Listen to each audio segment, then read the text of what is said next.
good? You know, we don't make the laws.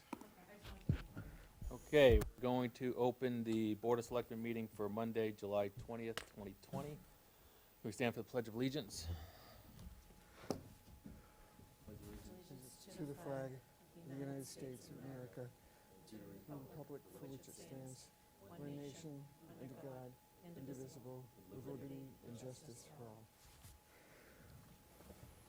Do we have anybody on the Zoom meeting? We do not. Nobody on the Zoom. Okay. So, Kathy, do you want to read the warrants? Sure. I move for approval of payroll warrant 21-03 for $156,347.54. Second. Motion is second. Any questions? All those in favor? Yes.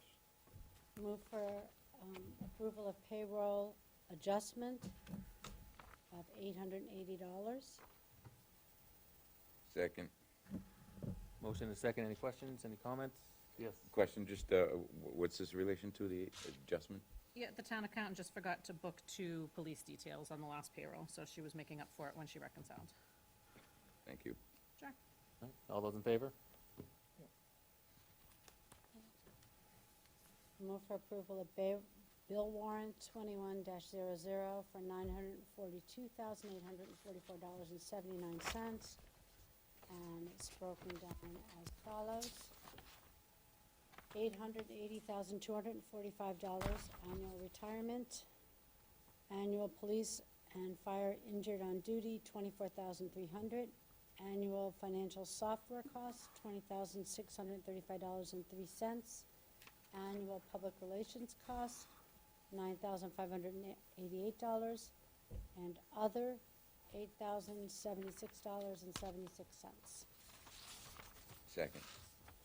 Motion and a second. Any further discussion? Yes. Yep. Seems to be an awful lot, 8,000 in other. We get an explanation on it. It's actually multiple bills. Those are the bills that we get out the first warrant of the year so that we can get discounts. They were just smaller bills that totaled the 8,000. There was nothing significant in that 8,000. Any other comments? No. All those in favor? Move for approval of bill warrant 21-03 for $1,421,773.33. Second. And down as follows. Please and thank you. That's okay. Town, $98,238.07. Water and sewer, $24,971.24. Payroll withholding, $5,556.58. Light bills, $303,895.35. Grants and revolving, $26,982.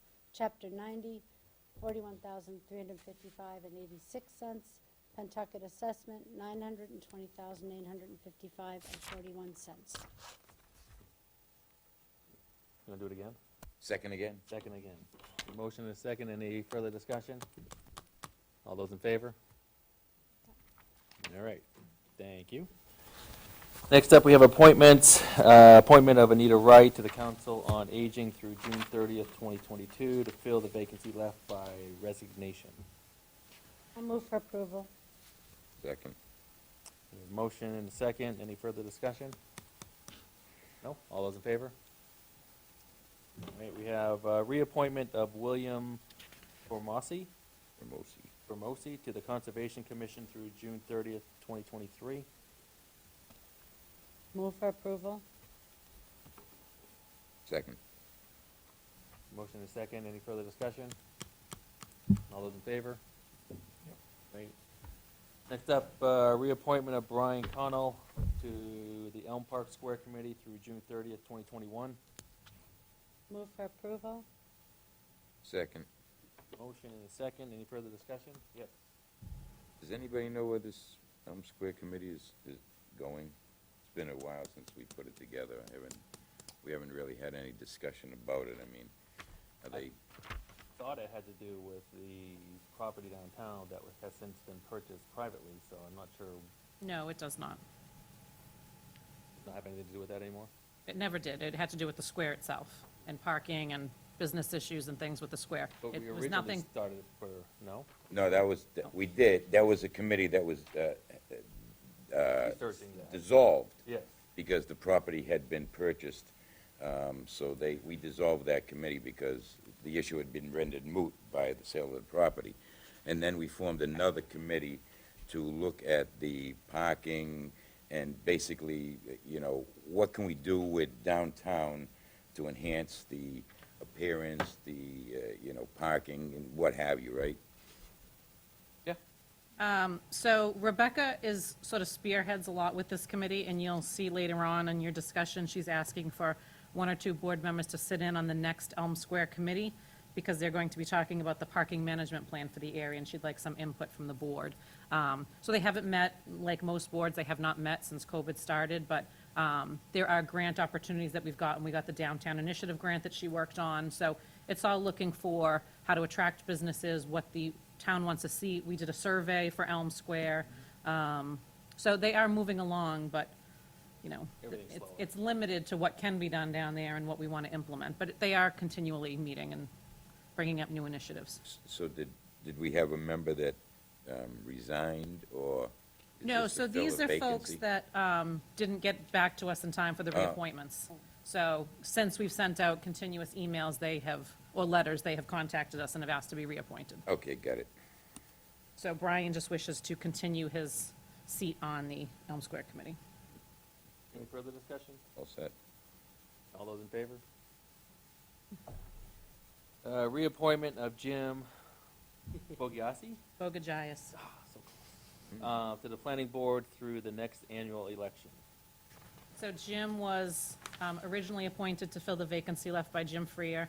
He chose not to run for the elected seat, asked to instead be reelected to the one-year term.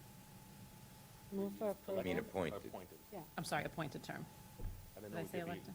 I don't want to be reelected just No. by. He asked to be appointed to the one-year term. Okay, just checking. Move for approval. Second. Motion and second, any further discussion? All those in favor? Okay. And we have reappointment of Jeremy Lepon as a water and sewer commissioner through the next annual election. So he's the same situation. He did not seek reelection. Instead, he asked to be reappointed for the one-year term. Move for approval. Second. You two are really just doing it, right? I mean, you two have got it down here. We got a Clockwork. motion and a second, any further discussion? Yes. Well, now that I look at this, more than one that chose not to run for reelection, but chose Only to to be ask for the appointed. reappointment, Yeah. should we look at some of these bodies and say, maybe they shouldn't be elected, nobody wants to run, but they want to be appointed instead? I'm not saying we do that today, but is this a discussion we want to have? Because it seems to me that, more than one case, Yeah, I mean, being appointed by this board at least means that there's some oversight, right? I would think more Been elected, than elected. right? We did change the planning board to appointed, and then we went backwards again. So the planning board, you can change just at town meeting, I believe, because that's what we did last time, only town meeting vote. I don't know about water and sewer commissioners, that might be more involved. I'm sure it is. Yeah. Yeah, but it's something we should probably look at some point. Yes, I think it's a burden when you run. I mean, you have to get all the signatures during this COVID thing. Good luck with that, asking people to pass a piece of paper around.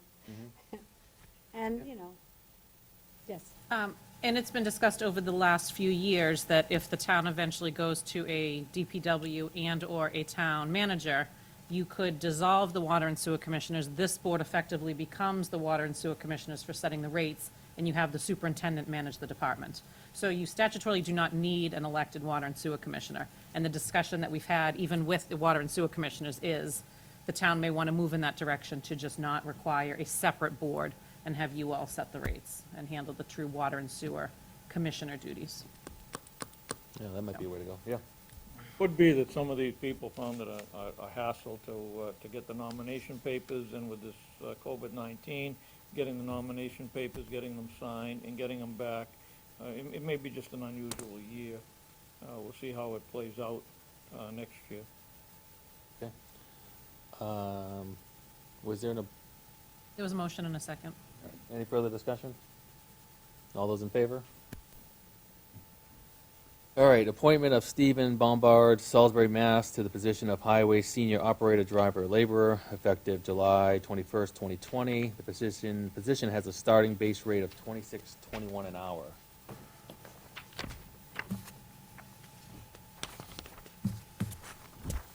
Move for approval to get discussion going. Second? Motion and a second. Kathy, discussion? He has a fairly good resume, stayed in his jobs pretty decent amount of time, some continuity there. Seems to have all the requirements. I'm assuming that he's being recommended through through our highway superintendent, is interviewed with him and is satisfied, or? Yep. Yep. Go. So the highway superintendent and I conducted 3 interviews. We laughed because in the water department, we replaced a Tom with a Tom. Highway department, we're recommending a Steve to replace a Steve. But he had a great personality. We thought he would work really well with the current crew. He's definitely experienced. He has a strong background in mechanics, so we've spoken to Billy about adding some additional help to Billy on the mechanic side. We think he will be a really good fit. Yeah, I read through his resume. He's got strong mechanical background. He does, and he actually has the higher certification, the CDL. He has the hoisting license, so he doesn't need any licenses currently. So there was another one that was applied from another town, but just had sort of a different personality that we didn't He's got have a warm feeling with when he left. So this a guy, we Class think, will A, be really good. CDL, and hazmat. Yep. And he has the hoisting, Yeah, which are required. yeah. Any other comments? Jeff? Any idea what his response time is in the wintertime from Pike Street in Salisbury to here? Yeah, well, he said he has no issue. He plows now for several companies, so he said he can be here as soon as we need him. I mean, he lived closer than our highway superintendent, so I think he would be here before him if he got a call. He plows now for several different, Like privately, he does plowing on the side for extra money. how would this, marriage work when Well, it he would snows not. here? He's leaving his job. He's not working anywhere else when he comes here. But he has been, while he's been running his own business. Gotcha. Anything? Anything else, Kathy? Nope. All right. All those in favor? Yep. Fantastic. Moving on, we have discussion and possible vote of COVID-19 discussion. Any updates? I saw you guys this morning. Yes, Any updates long since time no this see. morning? Pardon? Any updates since this morning? We have 2 new cases. One is an interesting situation. This person had a test in April. It was negative. She was asymptomatic the whole time, and decided to have an antibody test done recently, like last week, and it came back positive. So, she's a case. And another nurse, the nurses are going down with this, unfortunately. And the other one is, just tested positive. Yep. So, one's on quarantine, the one that just tested, and so we have 2 people on quarantine right now. Was there a reason she went and got an antibody test? Now, as opposed to, She just she just had this thought that she wanted to make sure that, she did or she didn't. at one point, have So it? that Yeah, if she didn't have any antibodies, then she didn't have it. right. Okay. So, but younger people, okay, coming in now. Youngest one's 20. In town? I'm sorry? In town? Yes. 20 years old. Yeah. That's what Yeah. she meant, yeah. So, all in all, I mean, I think we're still doing pretty well, even though a friend of mine is following a percentage. Yes. that comes from the state, and I don't know how they're figuring out the percentage, but it's gonna be something abstract, because it comes out to 6.1. Right, right. I looked at that. Can you Yeah, explain how they're I'm trying to figuring remember what this it out? was, but it has to do with the number of cases we have total, and then the number of new cases, I think. It's not, the old percentage that they were showing was the total amount of cases per 100,000 people. So that was kind of a standardized way of showing how we were tracking compared to larger towns, because it brought everybody to the same. The new one is more about change.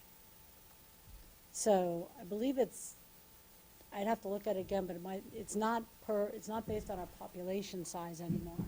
It's based on I think our number of COVID cases and change in it. So we had more change. Also doing it by change, not actual number of The change, confirmed, yeah, the change Change in rate. status? the number of new cases compared to, I think, I'm going off the top of my head, so I think it's the number of new cases over the number of cases total for our town. Whereas before, they were doing the total number of cases per 100,000 people. So they were bringing all the towns down to the same plateau. So you could compare the number of total cases per town on the same percentage basis. So is this really accurate to do I don't know something where like they got this? it from. The old one, the 100,000 one, if you look it up, it says that's the way they look at disease. They bring it to a comparable rating of per 100,000 people. I don't know why you would change it. It sounds like new math versus They- old math. They are changing what they're showing on their charts. This is true. This I know, because I looked at the charts and see what new columns they're adding and new percentages. So this is a new percentage. Yeah, Okay. that they weren't tracking earlier. Hooray. More stuff that we cannot Anyway. understand. Yeah. So that's the updates. Anything else? I mean, you and I, Oh, we met just- at the school this We morning. went to the school this morning, Mike, myself, and Deb, just to tour and see, how they're coming along with what they have to do. And remember when they came out with this 3 feet for K through 3? Mhm. Can't do it. Teachers' union came in and said no. So it's all 6 feet. So they have to move everything back 6 feet. And I don't know how they're gonna do this. I mean, it's really gonna be a good one. That's only part of it, too. I mean, the classrooms Yeah. are one aspect, and it's the hallways and the bathroom are another aspect, and it's the Yeah, and cafeteria and lunches, and then you get the Feeding, buses and. all the meals. The bathroom, to me, is gonna be a nightmare. Yeah. I don't know. It just makes me ask a lot of questions. And, as far as masks go, I don't know. I think it's a toss-up as to, how much trouble they're going to have keeping masks on. Yeah. Oh, how long were we there? 45 minutes? And I had the I mask on the was whole close time, to an and hour. It was stuffy wearing that in the hot rooms. Well, the whole place was hot Right, because the AC was off. right. Any questions for Claire? Start over here? Yeah, okay. Yeah. So there's 2 active cases and they're on quarantine. Correct. Okay. And Correct. so what did I see, 40 some odd, 40, we're up to 44 now. 44, but 42 have recovered. Yes. A question on the tests. You said that the woman went and had a test done. Do you know, are the state set up so that the people could get tested no charge? I know there's a clinic that's going this week in Lawrence, and I believe that might be no charge. And, because I've had people ask, if they're going out to some states, they have to show a negative test, and the question was, is this covered under insurance, or is it at no charge? Where do you go for it? Do you make an appointment with your doctor to have it done? Not the doctor. Not your doctor. No, They- no. So they're all at the same They site. have to go to different clinics. They're Different set clinics up to in do that. different places. And What's it take, how long does it take for the results to come back? Depends on what clinic. you go Depends to. on where they go, Haverhill at the hospital, so that's pretty quick. But isn't that one, don't you have to make an appointment for that?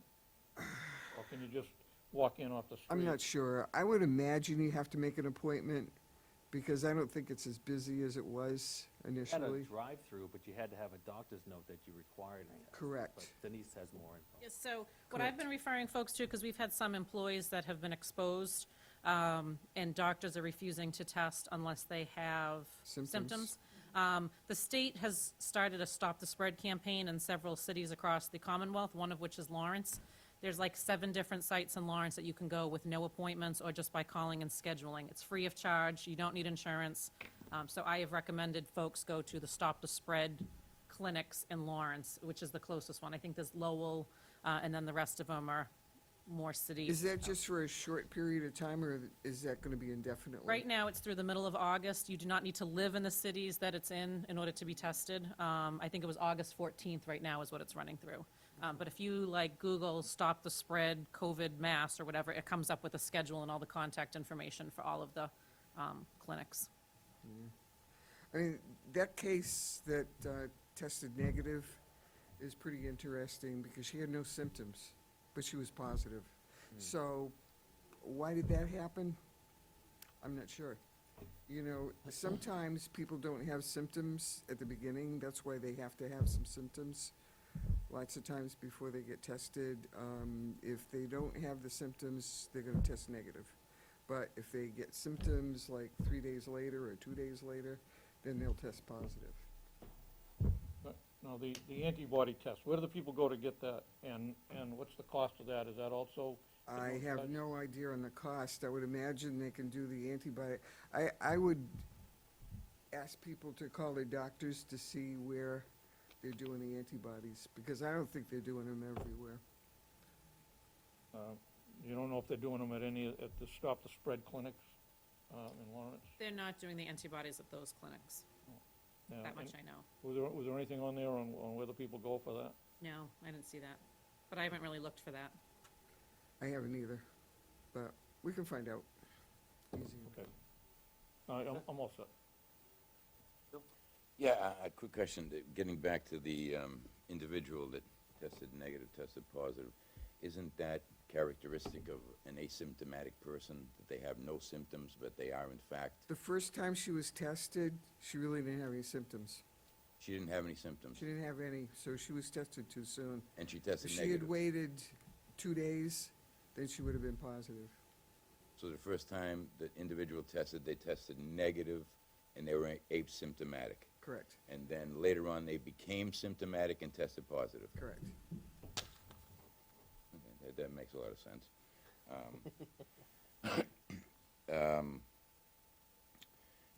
I guess the real number, and I don't know if you know it, would be, in my mind, would be positivity rate.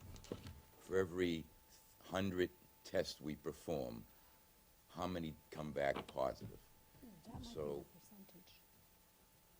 I That could be- don't, I don't know, you may be right. I tried to read through the data myself, but Check that. it became, one of That- these that might be the- It should be on the exercises. state report. No, where they got the 6%. Sorry, I interrupted. Yeah. That's the state report. What do you want me to Yes. look up? It would be that the town's positivity rate, I think, is the key indicator. For every 100 people you test, how many test positive? And if you test 100 and 2 test positive this week, and you test 100 next week, and 10 test positive, it seems now I we're going in the agree, wrong I direction. agree. So that would be, to me, the key indicator of how the town is really doing. Are we trending flat? Are we going up? Are we going down for every so many tests? But I don't know if that data is readily available, broken out by town through the state website, No, I think it's by county. by county. They don't break Right. out the testing by town. I think it's by I think- town. I think they do it. I think that's where that new percentage might Oh, I I saw a see. lot of by I county, don't Essex see it County, by Middlesex town, the County. test results. be. Is that the state one, Denise?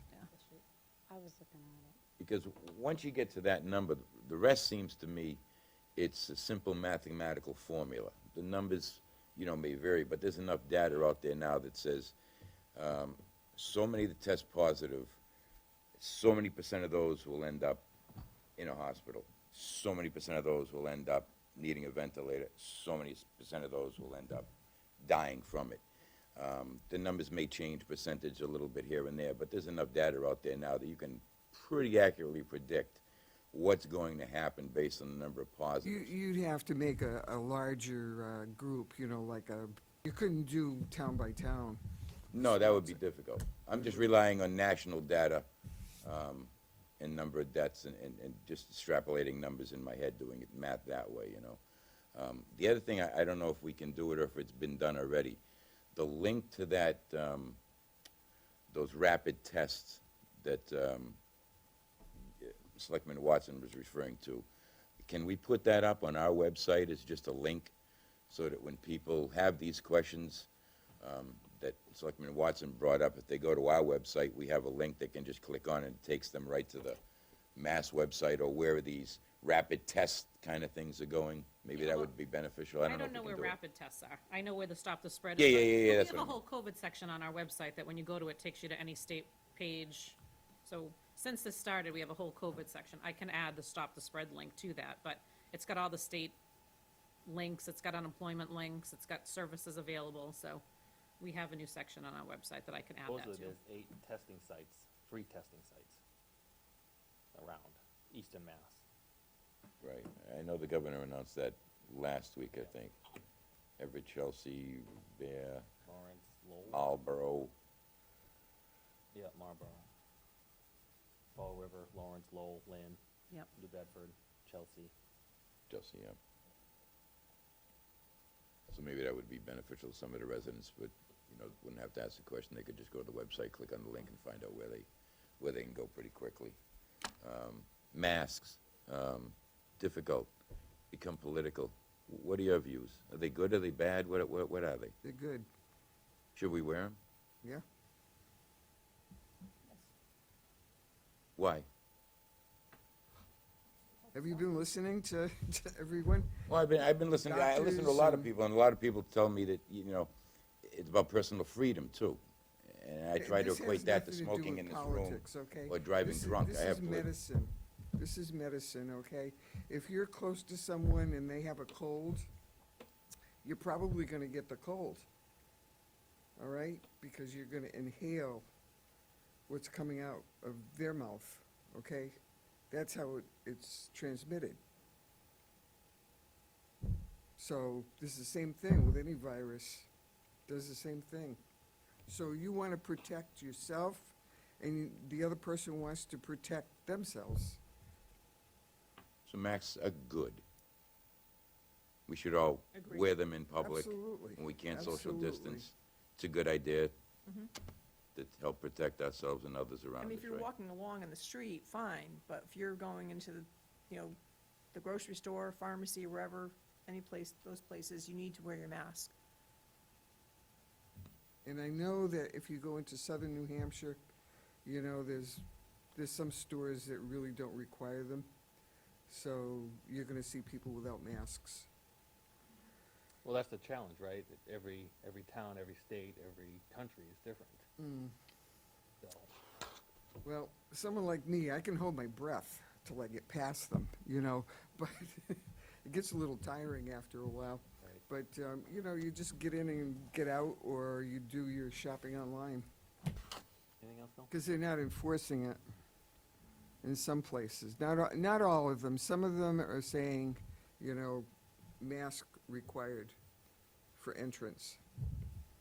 A lot of the bigger department stores are now doing that. Walmart, Target, They just started that, some of them, right? within the last week and a half. That's it. Kathy? Hi. So I think, as we've been saying, the masks are really important, I think, right now.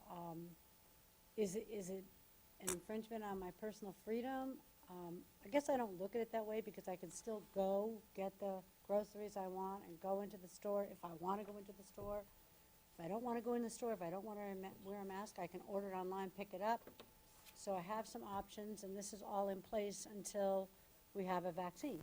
This is not a forever thing that we're doing, but In the spirit of that, I was wondering about us, the town, putting some signage up at the parks that we've opened, advising masks when they are not 6 feet apart, because I think the baseball league did an amazing job with their outline of how they were gonna run the practices. I observed that they were doing that. The coaches had masks on, the kids were like 14 feet away, but the stands and where people were sitting, some had a mask, some didn't. And I feel like we should make it fair to everyone to go watch your child or your grandchild, whatever, practice, but wear a mask. You know, wear a mask, unless you're gonna stand 14 feet away from someone, you're definitely 6 feet away. Just wear the mask, you know, if you're not running around, wearing the mask isn't that horribly inconvenient for a short period of time. So I thought that we should have signage put up at the parks that advises people that it's recommended that you wear a mask whenever you're not the typical signs we see everywhere we go. They're all over the gyms that have opened, they're everywhere you go. So they're out there, and I think it's just a good reminder that the virus is out there. You know, that we still need to be somewhat cautious. I also looked up the issue of basketball games, because I noticed that there are pickup games going on in the basketball court. And basketball is listed as a risky, basketball game is in the high-risk category on the state website. I looked up Haverhill, what it said there for their park, and it seemed to be prohibiting pickup games. And as we've already discussed, they have staffing to go say, no pickup games, Yeah, just. we tried that here. Right, so I'm questioning whether or not we should have opened the basketball court with the numbers still going up as far as But we new. can't monitor, that's the problem, we don't have the Well, personnel. I'm wondering if we need to close just the basketball court. The baseball seems to be doing fine. Put some signage up to remind people to please wear your mask when you're not 6 feet apart. And I think the basketball court, it is listed as a very high-risk category for recreation right And I now. think the stipulation we put on that was use at your own risk, right? Because we can't Again, police people. I know that, but I'm wondering, I mean, this is before I And we look. tried closing it, and that didn't stop anybody from using it, so that was one of the Well- reasons why we just opened it, said, go ahead and use it at your own risk. I because- thought it did stop people. When we had it closed, my understanding was Nope. people were not using the court because we put tape across. People still used it. They just climbed under the tape and used it. Well, It was not to the volume it is now, my, but my recommendation would be that we find a way to close it so they cannot get on the court because it is a high risk. Our numbers have gone up. It's still out there. It's still out The there. numbers have Based- gone up over the younger, not over, it's been, the ages are like 45 through 20 is kind of the group that we have right now where we're getting people. It's not the younger kids Well, at this on the moment. basketball court, it looks to me like we have older, young adult They're style. like 12, 13, maybe 14, Well, it's a little older, I but. would say. Again, it is listed as a very high-risk activity. Maybe if you're gonna continue to leave it open, I would at least put a sign on it that tells them this is considered, basketball pickup games are listed as a high-risk activity right now. People should be advised, I mean, they may not know. Quickly? Yeah, quickly, to the signage, to the point of signage, it's already, we've taken a proactive. I've been down to Washington Park to watch a couple of my grandson's games, and they do an excellent job with the signage everywhere. Softball has taken it upon themselves to cordon off the bleachers and put up some great signage. I have asked Rennie to mimic that in the Pines baseball field. He's, if you'll notice that the bleachers have been cordoned off, and I've reached out to the people that run the leagues for that, to tell them that the bleachers are for players only. They shouldn't be in the dugouts congregating without masks. This way they can all be separate, and the parents need to be outside that protective area, social distancing. So from what I've seen in the proactive approach we've taken, and softball has taken, I think, and GBL has taken, I think we've done a great job with the signage and been proactive about that. So I think that's one thing that you should, we can kind of be rest assured that that's being taken care of. The basketball court, I don't know what to say about that. That's difficult. That's always been a very difficult issue. Quickly, I'm gonna move to Jason. I think unless a person's been living under a rock, they know the hazards, it's on TV, it's in the newspapers, it's on the internet. No amount of signs is gonna stop some of the, activities. If you, the signs that have been put up as far as use at your own risk seems to be sufficient. It just becomes, ridiculous at some point. And I think everybody knows the risks, they know what you have to do. They see it with press conferences all the time. You're not gonna stop it. Jason, we're gonna move. Yeah, I agree that it's not gonna be stopped, but I think there should be at least a sign at the basketball court, similar to what they did at the baseball and the softball, because I think that's absolutely phenomenal. And sometimes when somebody sees that, it just puts a little reminder in the back of their head. But particularly for some of the parents that see it, might mention it to their children, that try to keep their children under wraps. I'm not sure that you're gonna be able to close the basketball court, because I'm almost positive that that tape was taken down before any of us made any Next mention day. of Next letting it day. go. Yeah, night. so I do agree that there should be signage up there and at the playground. Denise, you wanted to add something? Yeah, I just want to say, even with the signs, I can't speak for the Board of Health, but I've gotten complaints about every park, every basketball court, every baseball field, the playground. I get complaints continuously that people are not adhering to the social distancing. So you can put as many signs as you want, you can cordon off the baseball, they're still gonna stand in groups. It's just, I agree with Ed, I mean, everyone knows you're supposed to wear a mask. It's like a speed limit sign, I think, right? right, I mean, I think we can only educate as much as we can, but people are still gonna do what they want. I mean, there are kids climbing all over the playground in groups. So I don't know what more we can do. We can certainly put signs up. Rennie gave me a bunch of things to print and laminate for him for the baseball Yep. field. We can certainly make some more for the other areas in town, but I think they're just gonna ignore the signs and keep doing what they're doing. Quickly, and then we're gonna move on Yep. to the yard sales. I did not see the signage, so I would like to see a copy of whatever the signage is. I certainly can drive around and go look at it, but does the signage tell people that are there watching that they have to wear a mask when they're not 6 feet apart? Yes, Because we all the can- rules are really spelled out. This is what has to be done if this is gonna continue. And I've told the people that are involved with baseball, and I've spoken with softball, the kids have lost out enough already. Right. Can we not screw this up? Can we Right. just do the right thing so they can have at least some semblance of normalcy for the year? And most of the people I've talked to get it. They understand this is their one chance for their kids to have some fun in this otherwise craziness that we live in. So they're really trying to do the right thing. And I've heard some of the complaints as well. And I've gone to the parks and I've gone to the people, and I've just continued to remind them, don't mess this up on the kids. This is gonna be all on you.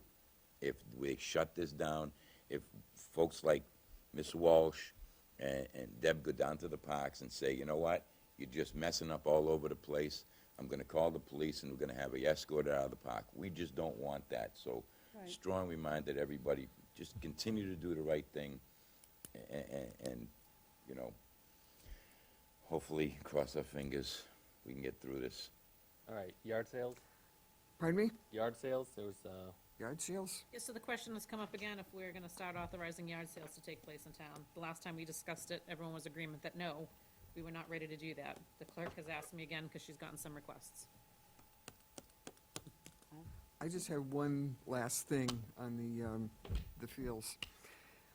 Is there a PA system of some sort down there, or a bullhorn For which, That- which, to announce either field? I know Washington Park does, and they do announce it, I've been down there when they've announced it So frequently, if the please. beginning of a game, it can be announced about the masks, because I know traditionally, people don't read, they really don't. You can put a ton of signs up. I can tell you where we used to put them in the hospital, but, I'll bring that to the attention of the folks down at the GBL. It's much more disjointed down at the Pines, and they don't really have a PA system in it, if not well, just one, believe. even a bullhorn, Bill, that, that would get people's attention. It's loud, and they could just say a little piece, boom, you know? And the tennis court, you know, I saw. what was Basketball going court, you mean? Down there. Pardon? Basketball court, you mean? Basketball court, I mean. And the kids are all over themselves, you know? I mean, they're in groups, and they're like, you know, guarding and doing all this stuff. So I really think, you know, I just heard a case, 2 years old, tested positive in Florida last week. 2. So it's not that the kids aren't going to get it, the young ones. You know, most of them are asymptomatic. That's, you know, what fools us. They don't know who they're transmitting to. Right. It's a So, So, I guess we'll talk about yard sales. I would say no, but that's my opinion. I agree. Jason, what do you think? I think that yard sales are good because it's like curbside retail, which is pretty much everywhere. And if everybody understands what they're supposed to do in terms That's of it. wearing a mask, If everybody understands what they're supposed to do. most people, I think, will.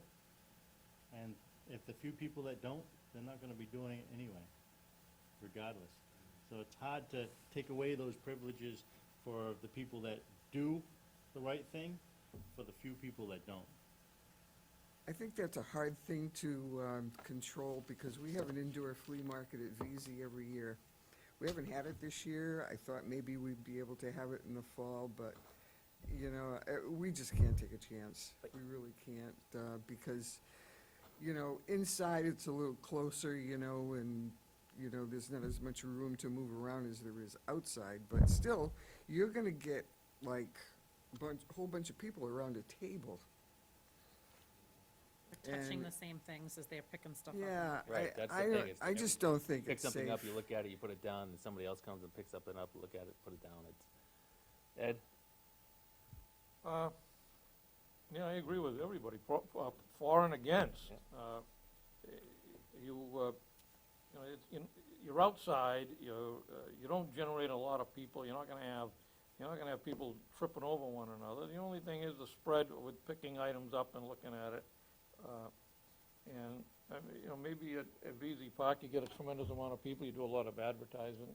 There's a lot of things that are cloth, too, you know, clothing. Mhm. So that's another issue. You know, like everything else this year, They could it do sucks. I mean, it's the only way, plain and simple. I mean, a lot of people have lost a lot of things this year, and I would rather be cautious and err on the side of caution and say, you know, for 1 year, I think we can do without yard sales. I don't think it's such a, you know, impact on the economy of Groveland that we will suffer significantly at the revenue table, right? So, I mean, there's a lot of sacrifice been done. I think this is just one more thing that people have to sacrifice on. Yeah, maybe we revisit this briefly each meeting, every 2 weeks, and see if anything has changed, but Kathy? Right, I mean, I think you just said it right there. Has anything changed? There's no vaccine. The virus is out there. I don't think yard sales, I think that we've opened up as much as we can in town, you know, so that the children can have some summer. People are able to go walk, they're now able to go out to eat carefully. But yard sales, we have no control over, and our numbers have gone up. So I would say no. So we should probably take a vote on this, I'm assuming? I mean, I think I know where we're all standing, but, I make a As- motion, we table this discussion till next meeting. I'm okay with that. I think revisiting every 2 weeks to see if anything has changed either for or against it is probably a good idea. Second, motion to table. Motion to table, okay. This is why we get paid the big bucks, We right? gotta, we have to vote, though. The table? All right, motion to table? We do. All right. Thank you. Welcome. Thank you so much for your continued service You're to the town, to the people. Appreciate it. We're gonna do a cleaning session. We have before to the do next- it. Amongst yourselves. A disinfecting, I think this is one of the issues you face with a yard sale. How do you Right. disinfect? Between the people. Before the games, we have a woman come down and disinfect the dugouts Oh, we're Yeah. going to the gym before scan. and after every game. And we actually, the coaches wipe down the bleachers after the games with disinfectant. I mean, you know, But I thought, I mean, they're outside. I thought that the virus gets killed by UV light, so, and heat, well, the heat, but UV light, but they're outside, so you would think that I would on the think, surface it would, yeah, Look but at I all the would, kid, the young I would people think coming there's- back from Florida with the virus. I would think there's They've a hell been of a lot outside all of day. sunlight well, I mean, their raising. insides aren't getting UV light. It's the surfaces that I know. you should be able to sit on a bleacher without I would- fear of that, but I don't know. But you have sweat. I look at Arizona and I look They at should Florida die and as soon as Texas, they- and I think they're getting a lot of UV light down in Arizona, Florida and Oh. Texas, and you know what? 10,000 plus cases a day, positive, it doesn't seem to have too much of an effect on it. fake news, right, on that? I just don't know. That's just I don't unknown know. news, is that what it is? I read good news on the vaccine status, though. They've got some progression on that. Yeah, It might be it's- several months before it's ready But for. still, by Yeah, the but time not you're ready several for, years, you what know, people were human saying. clinical trials, you're still at least 6 to 12 months away. Okay, I I thought think it's they already closer. started those. The clinical trials are already happening. selective, yeah. Yeah, very Selective. No, but they're, Not On the grand what they scale. need. I think they're do. getting close. You can sit here. I'm ready. Give me the vaccine. Ready for the next round? Was that our intermission? Oh. Didn't even get up to get some candy or popcorn.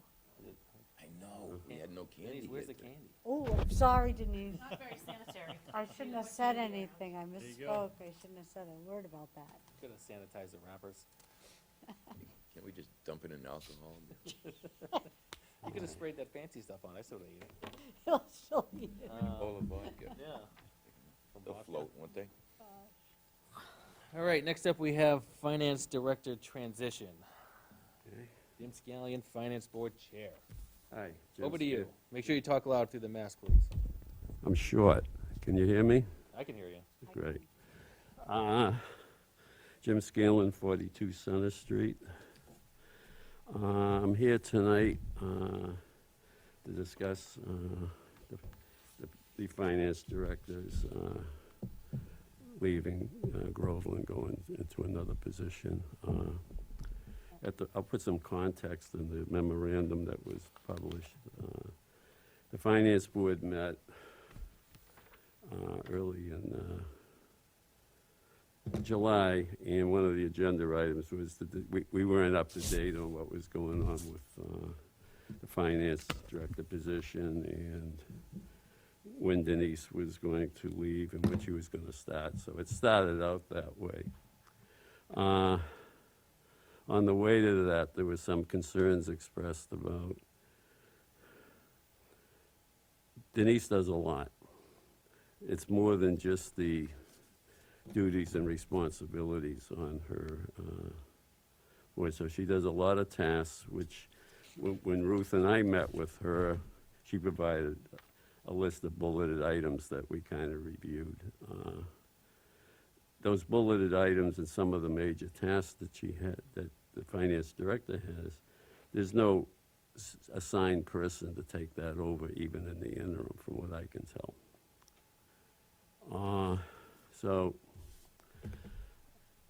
when we met, Ruth Rivard and myself were the two that met with Denise last Tuesday to get some sense of what was going on. And what we found out was, because we didn't really know, that she was going to be starting her new position in Stowe in September, but she wasn't going to begin working Friday. She told us that Fridays was the day that she was going to come into town, but not until October 16th. That's almost a 2-month gap. I just have a fundamental issue that there's a 2-month gap. A lot of those things that she does are very visible. Some of them are very important. Procurement. She does a lot. Mike and I were talking out in the hall, and he uses Denise as a sounding board and so forth. So she does a lot of things. You know, we're taking someone that has worked over 40 hours a week easily. And we're not going to have anyone here until 2 months later in October. I think it's a big risk. It's just me. I know you guys have already come to some So what are agreement. you proposing? Cutting to the chase. I'd like her to come back after she goes on vacation for 2 weeks. It would be the first week in September. It would be remember, she's only got 20 business days here left. Mhm. So it's not a long time. And I don't see anything in place that's going to fill the big hole that she's going to have, because I know some of you, maybe you're optimistic that you could get someone in here right away, but maybe. Even so, you need a transition of some sort. The problem we have here is she's the single point. Now, I know we have a town accountant, but I'm assuming she's very busy. I know some things will be moved on to the assistant treasurer, but there's still an awful lot that Denise does. So, I'm proposing to extend, get her here. I'm fundamentally say you take your 2 weeks vacation, Denise, and come back every Friday until December. so it's really up to Denise if she wants to talk about this in this setting. I have no problem with it. There's nothing that needs to be, So you're proposing that, along with the negotiations we've done 2 weeks ago, that we come to some other agreement that on the remaining Fridays, that we have funds available for her to come in 8 hours, I guess? Yeah, Whether or not it's used for 8 hours, but up to 8 hours every she would Friday be, to bridge that I gap? could guarantee you she'd be working those 8 hours, but Oh, I'm sure she'll work more than that, but, Yeah. I mean, the problem is we don't wanna tax her more having 2 jobs and overburden our position with what she's doing. I did not take that into consideration, and, because I didn't want to have a conflict of saying, Denise, so you can present it any way you want, because you're the deciders.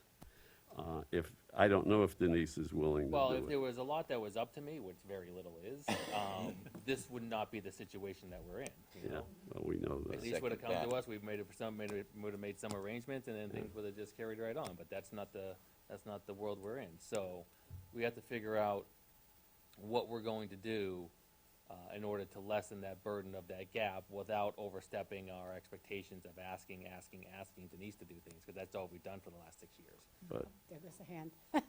I'm not done.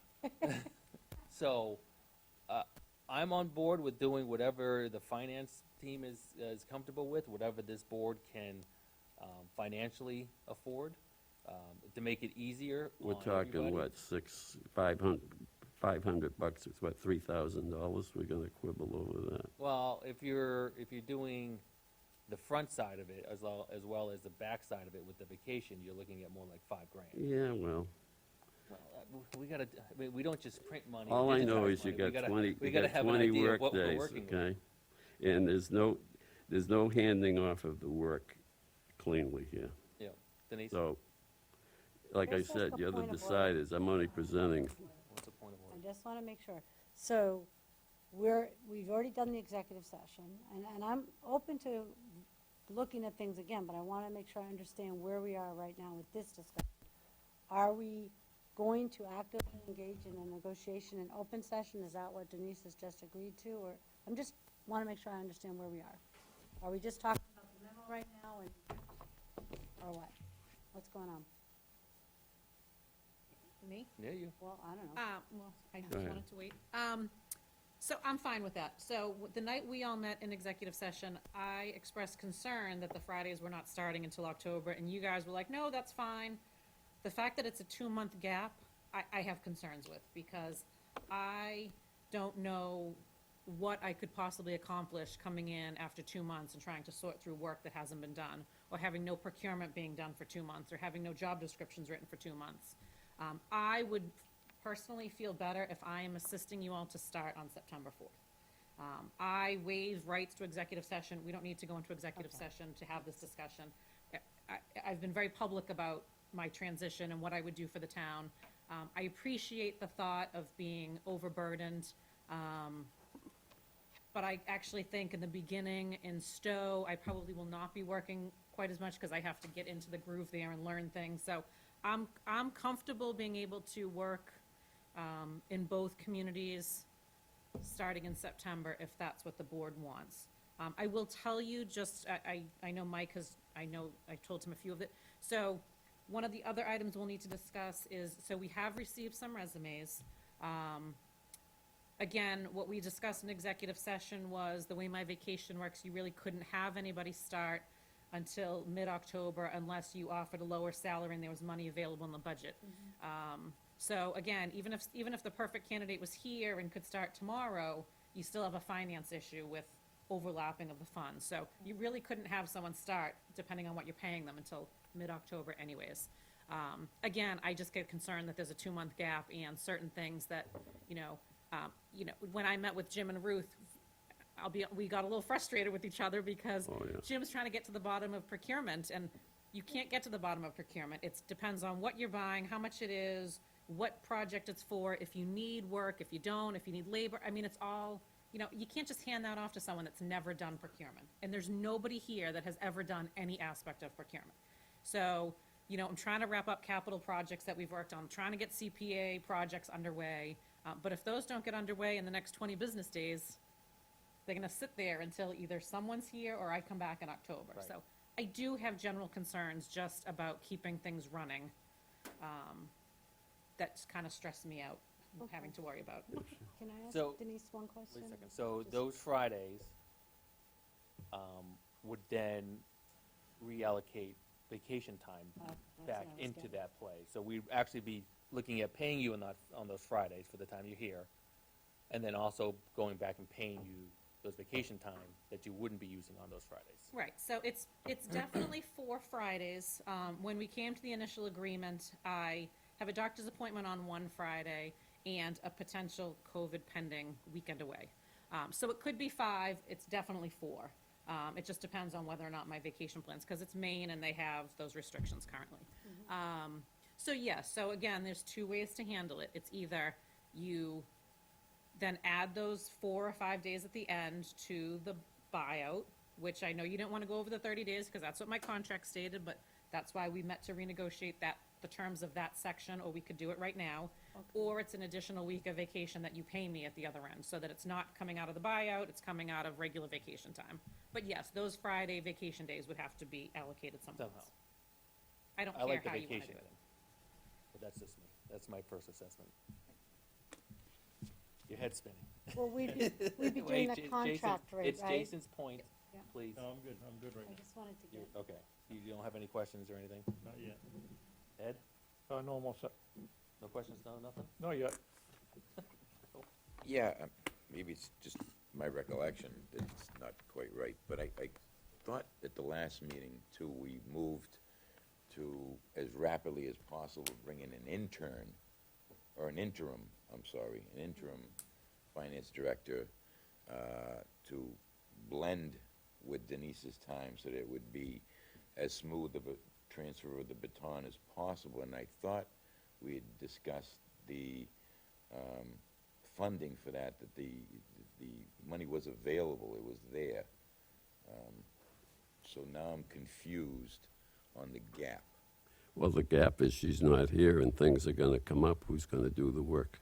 Well, the gap was, to my recollection, was gonna be filled by the interim. Well, there is no We interim. actually go through the process of finding the interim. Right. We haven't got. But we have thrown the line out in the water, and we've got some nibbles on the. Right. But like she just stated, that interim couldn't start until mid-October because of the way the funds are. And we can't have that overlap, because we can't pay Denise and her time, hold on one second, Yep. and the new person. I thought we'd worked that out last No, week, so, okay. No, so you could, but you didn't come to an agreement on what you wanted to pay the interim. So if you hired an interim at a 3-day-a-week interim, and I'm just throwing out numbers, if you decided to pick an interim that's gonna work 3 days a week at $70,000, then there would definitely be money in the salary line to have a month of overlap of salary.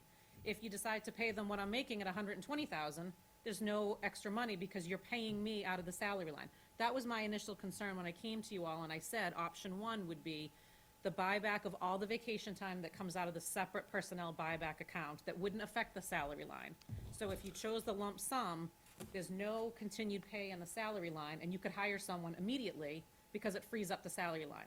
You chose to pay me the vacation over periods of time instead of doing the full buyback in a lump sum, and that's gonna eat away at the salary line. So that was my concern, and that's why I gave different options of, you know, this one has the least impact to the salary line, this one has the most impact to the salary line. Because it comes into play that you're paying me until October 9th, now potentially October 16th or whatever. So depending on what you choose to pay somebody else, you won't have the capacity in the current salary I line. think we understood that.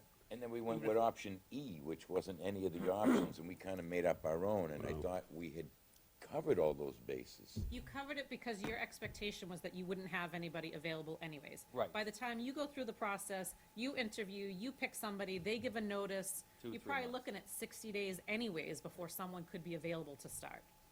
That was what. So the- there wasn't as much concern that there was gonna be overlap, given that you have to go through the process.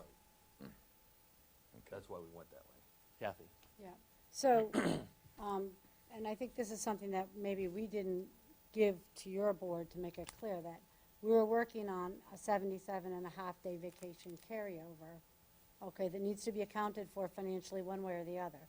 And I think your concerns are very valid, and raises an interesting idea of, what did we go to, option 5? This would be like option 6, in which we either negotiate to buy back those Fridays and put her on the contract rate for some of them, or extend the vacation pay, so that, It'd be 5.5, which is just extend another week of vacation, basically. right, and I mean, we don't have all the numbers here to look at tonight, but that would be something I'd wanna see, you know, some ballpark of what the outflow of the contract rate would be, and what the buy, you know, whether we buy back. I think or you're extend looking at 5,000 For for the front side of 5,000. 5 days, and then the back side of the vacation day. Total, but So I'm where, looking right at you. Well, I don't wanna speak out of turn. You go ahead. no, I'm just wondering, where, can I just understand, where's the 5 days that we're talking, where you keep saying 5 days, where's that 5 days? What days are those? Those are the Fridays in September. Okay, and then what about the Fridays after that we were holding the money aside for? That wouldn't change. Okay, so you're talking about September 4th, 11th, 18th, what else? One's Right, all so of I it. have a conflict on October 2nd, Right. and a potential conflict on the 25th if I can go away that weekend. So it's 4 definite Fridays, 4, 11, 18, and 9. And then there's a possibility of one of the other two. Right. And at the rate, it's Right, $500 so or so. at my current rate, because we do a 37-hour work week, and it's $459 a day. Under the, and all I did was, I think my hourly rate is $62.37, and I rounded to $62.50. Yeah, At an 8-hour workday under a contracted scenario, it's $500 for an 8-hour day. okay. So it's pretty much the same amount. So, yeah, so depending on if you're, it's $1,800 for the 4 days, $2,200 for the 5 vacation days. And then, $5,000. right, and it may be, you know, it may be that you hire somebody and they come in and they only need 5 or 6 Fridays, and then they're on their own, and then you don't need me after October. I mean, it could potentially be, depending on who you But hire. probably to your point, are we able to transfer those funds to cover that? Well, Well, you don't need to transfer funds, we because you can have a just, salary line. we can spend it from her. But I thought different, vacation time came out of a different salary line. No, her vacation time comes out of her sal, she's gonna get paid for more vacation days going into October. I thought that's what you're talking about, adding I'm just plus wondering where the 5 money days. comes from. So the 29 and a half vacation days that we were left with that will be bought back comes out of the personnel buyback line. The other vacation days comes out on a weekly basis out of the salary line. Okay. So it doesn't matter. Okay. I got it. So we're good? I'm good with it. I mean, So I it's- think that addresses your concern. Well, that's one of the points. I got 2 Oh. more things, Get 2 more. What? yeah. Okay, but Yeah, if what do we if look you like could up vote here? on this tonight, this part here, I'd really like that. Do- But we'll leave that alone for now. All right, let's move this. Okay. Because this is Just What, bear 2? with me. point 2. What's point 2? Point 2 was, while Denise is only in here on Fridays, we thought that there would need to be a point person for about 10 hours a week, I think 15, to take in whatever inquiries. Someone's going to call town hall and want some information, and there has to be someone to help them, or at least give Denise a list of tasks that she has to follow up with on Friday. Now, I know we don't have a job requisition for this. So, I don't want to, that would be up to you if you want to open a rec for that, or you don't want to do this. But, you know, this town has, you'll notice in this town that there is never an assistant on any department, okay? You look at other towns, they got if you got a town clerk, they got an assistant. If finance, they got an assistant. So, but someone should be here for 10 hours a week. Maybe you can use an existing head count, reassign them for, you know, that, you know, I worked where you had to get creative and say, okay, we need you for 10 hours a week, and this is what you're gonna do. I really think you're gonna need someone here unless, I mean, when they want the finance director, who are they gonna call? Yeah, he doesn't want to get called. Me? Were you pointing to me? So that's the can barely point use of a point two, okay? So I think it's important that there be someone here, maybe not physically, but being able to take the task. I mean, if someone wants a boat ramp thing, there's someone there to help them through that. I mean, I think we want to use Denise's time as expeditiously, okay? Point three? Point three. Well, this is, because I'm a stickler for only one-page memos or letters. Point three is you have the interim, I don't like the word interim, by the way, because you haven't got a town administrator yet. And the chances of that happening soon are like when? So this part deals with who are the people that are gonna review the qualified, or not qualified candidates for the interim. You're onto the screening committee then? Yeah, you guys thinking of that? Or? Yeah, yeah. I would say that we probably need 2 people from this board. Probably at least one person. I'd like someone on the finance board if you can fit, A not me. volunteer, you're a volunteer, so you'll be with us doing this. And then maybe somebody else from town hall to review the resumes, and then Yeah. maybe even do preliminary interviews, and then make a suggestion on those final interviews of who to bring before the board. All right, so your plan is to have some screening mechanism. It was more of a question Yeah, for me than. well, I thought about it, and I did have a brief discussion with Denise. Are you raising your hand again? I was gonna comment, but I'll Go wait. ahead. No, go ahead. No, go ahead. No, I'll wait. No, you know more than I do. So as a public body, you cannot review resumes. You need a screening committee that can be a subgroup of this, as long as you don't exceed 2 people. You could put together a completely independent screening committee, but you cannot review and screen resumes as a public body. When it comes to you, it is interviews public, the information is public. So, yes, so you need to have some type of screening committee. What that looks like, I'd given you a recommendation of what I would recommend. But however you want it, you just need to come up with something, because you do have 4 resumes currently. The job posting said August 1st would receive preferential treatment of resumes received by that point, but it's open until filled. So you still have another, 2 weeks, but you should certainly consider that and start making a plan for how you're going to proceed with the resumes. Okay, so let's go back to point 1. You got- Let's talk about getting that piece done. That way you can sleep at night, right? Sure. Sure, Mike. Does anybody have any discussion points on what we are presenting for Denise for the Fridays in September, 4 or 5 days, whatever it ends up being, depending on her vacation, and then backfilling that with an extra week at the end of what we proposed last time to cover those 5 or 4 days that we're using in September. Everybody get that? Can I add one more thing to the mix? Sure. And I am perfectly fine that if we come to an agreement tonight, and like I said, you get resumes and you have someone that's fantastic and you want them to start right away, we can certainly meet and discuss What's left? either stopping the weekly vacation and paying it out to me. I don't really care. So if something comes up, I don't want you to feel like you're tied into whatever you do, because if something comes up that is a more fluid situation that you want to move with, we can certainly discuss it again. I'm fine with that. I want to see the resumes now. So let's go around. Jason, any comments? No, I'm. You okay with that? Exactly what are you saying? Okay. Kathy?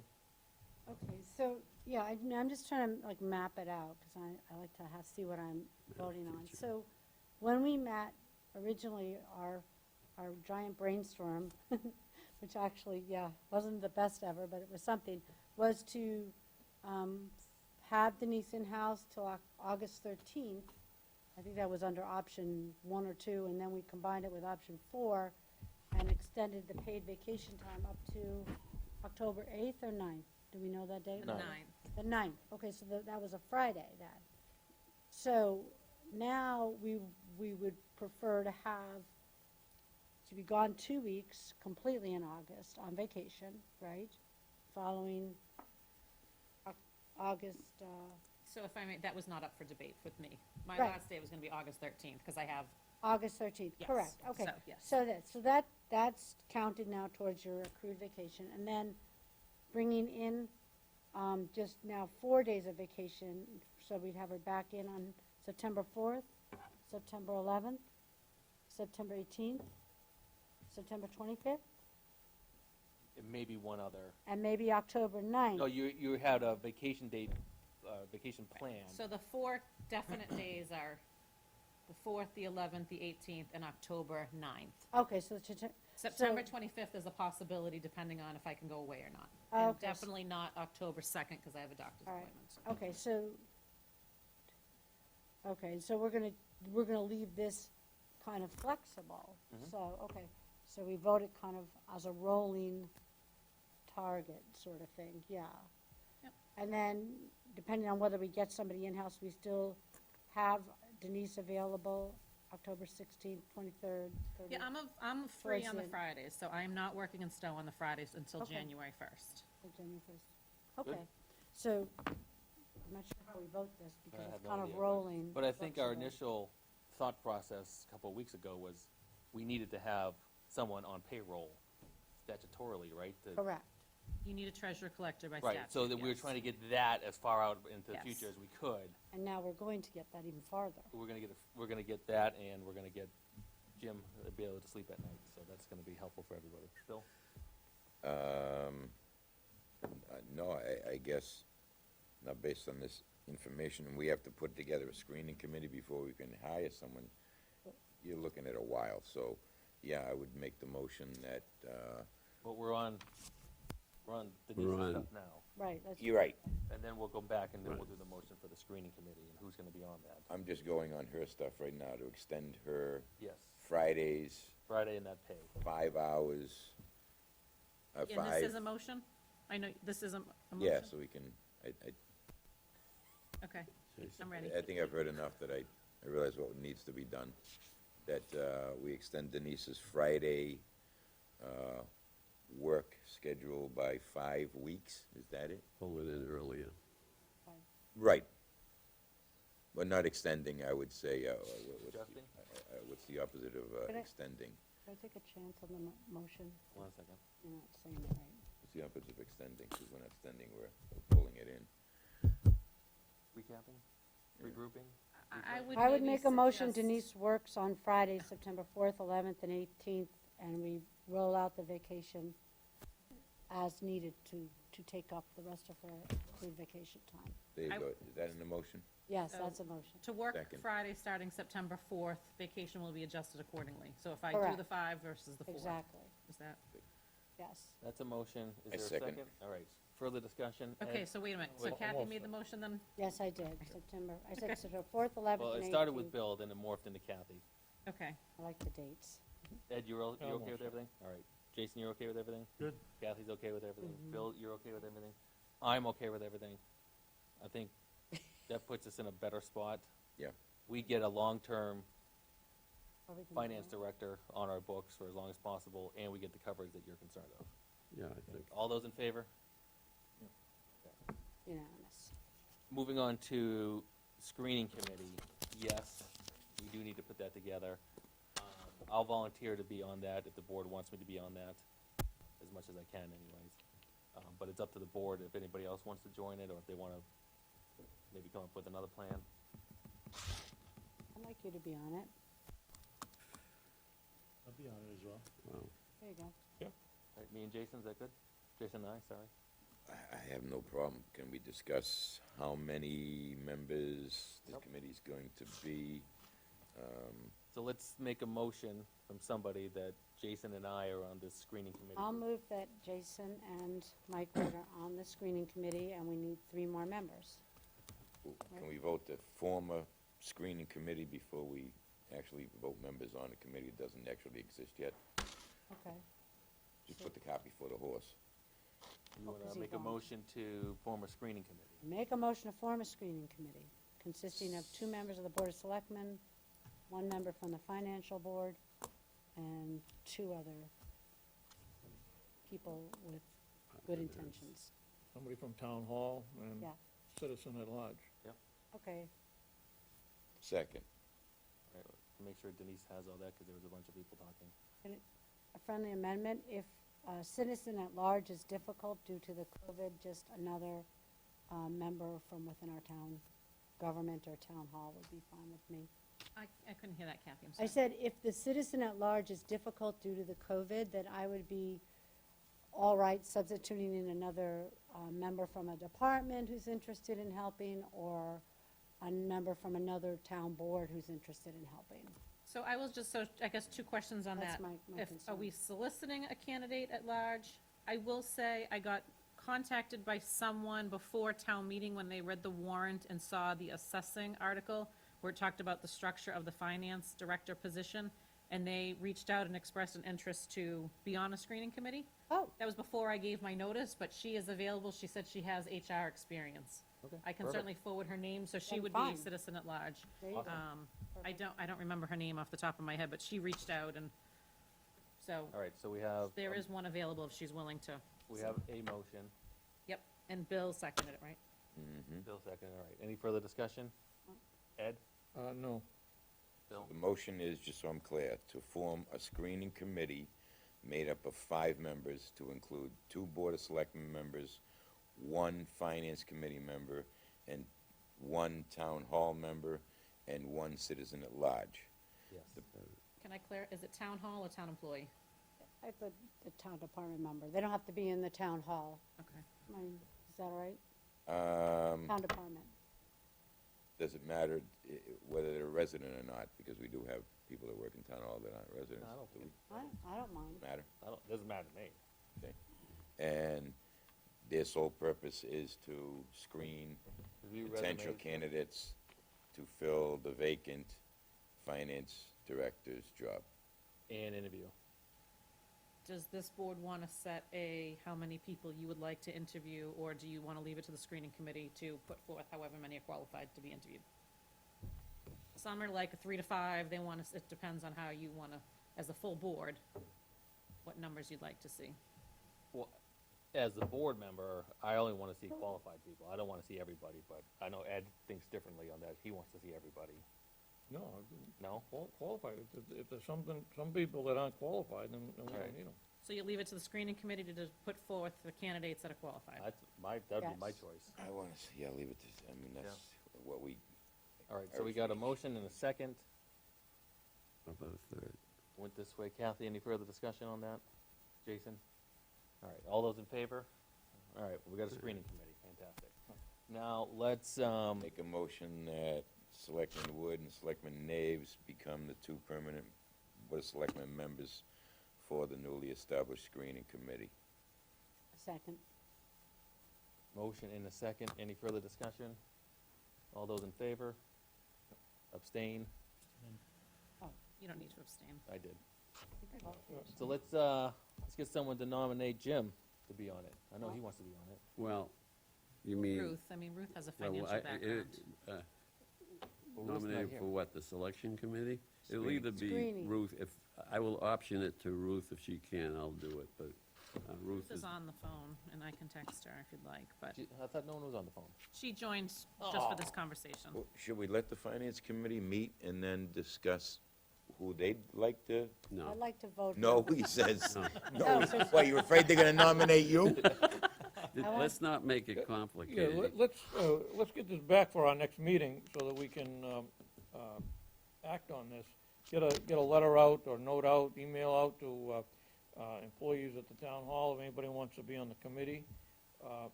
That'll give Jim a couple weeks to get somebody from the finance board, and we can check on the citizen at large. We should be able to get the committee members by the next meeting and get started. But don't we have That's 2 to, more weeks. don't we have to have something in place before August 1st because of Yep. the preferential? Well, I mean, Candidates? technically, our next meeting is the 3rd, so Yeah. you couldn't do anything anyways, because the 1st is a Saturday. I mean, you could potentially have a meeting, but you could finalize it.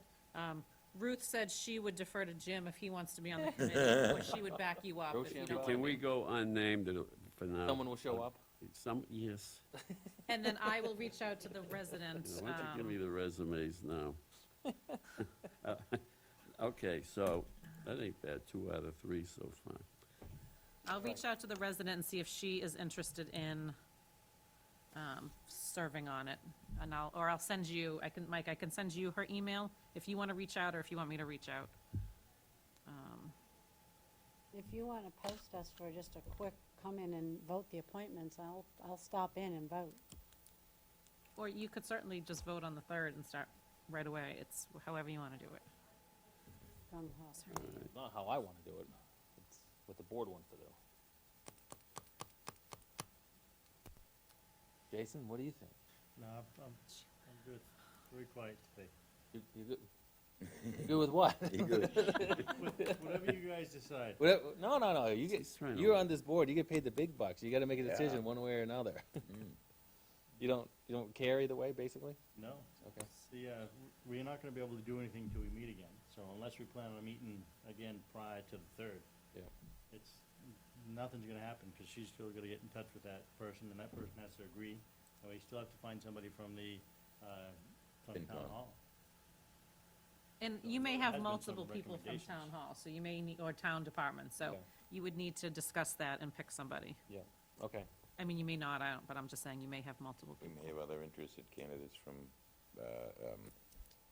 citizens, besides the one you know, so. Well, if we're gonna solicit, I mean, I would reach out to her. We've had one person volunteer for the Town Government Study Committee so far, so, I think if you don't have to solicit through a public outreach, if you have, I will find, I wanna say she lived in Whitestone, but I can't remember her name. So if there's a candidate that's ready and willing, I would just say go with that, because if you put out a solicitation, I don't know that you'll get people, Yeah. Exactly. or any time soon, quite frankly. Okay. So, I lost track of where we were. So you can, let me know if you want to have a separate meeting, or if you just want to wait till the 3rd. That's kind of where we're at. What do you think? We can wait till the 3rd. 3rd? I think gives FinCom time to get their ducks in a row too and decide who they want. Kathy? We're ready. All right, I mean, I'll go with the majority. I just thought we should get this committee appointed so they could start looking at the resumes before our next meeting. If That's there's what I four- wanted. There's 4 resumes in, why not look at them? I'd like to, Should have a Yeah. meeting. on Monday, just come in and if we have the names, that's all we have to do. All right. So I would say if by Thursday we can post a meeting that we can have a quick meeting Monday, then we will. If not, then we'll have to wait. Okay, I'm agree with that. All right, so I'll find this person, and I'll send out an email to departments tomorrow. Do you want all employees? Do you want department heads? Do you care? Yes. Department heads. All employees. Yeah, anybody that's interested in it, then we can make a decision from there.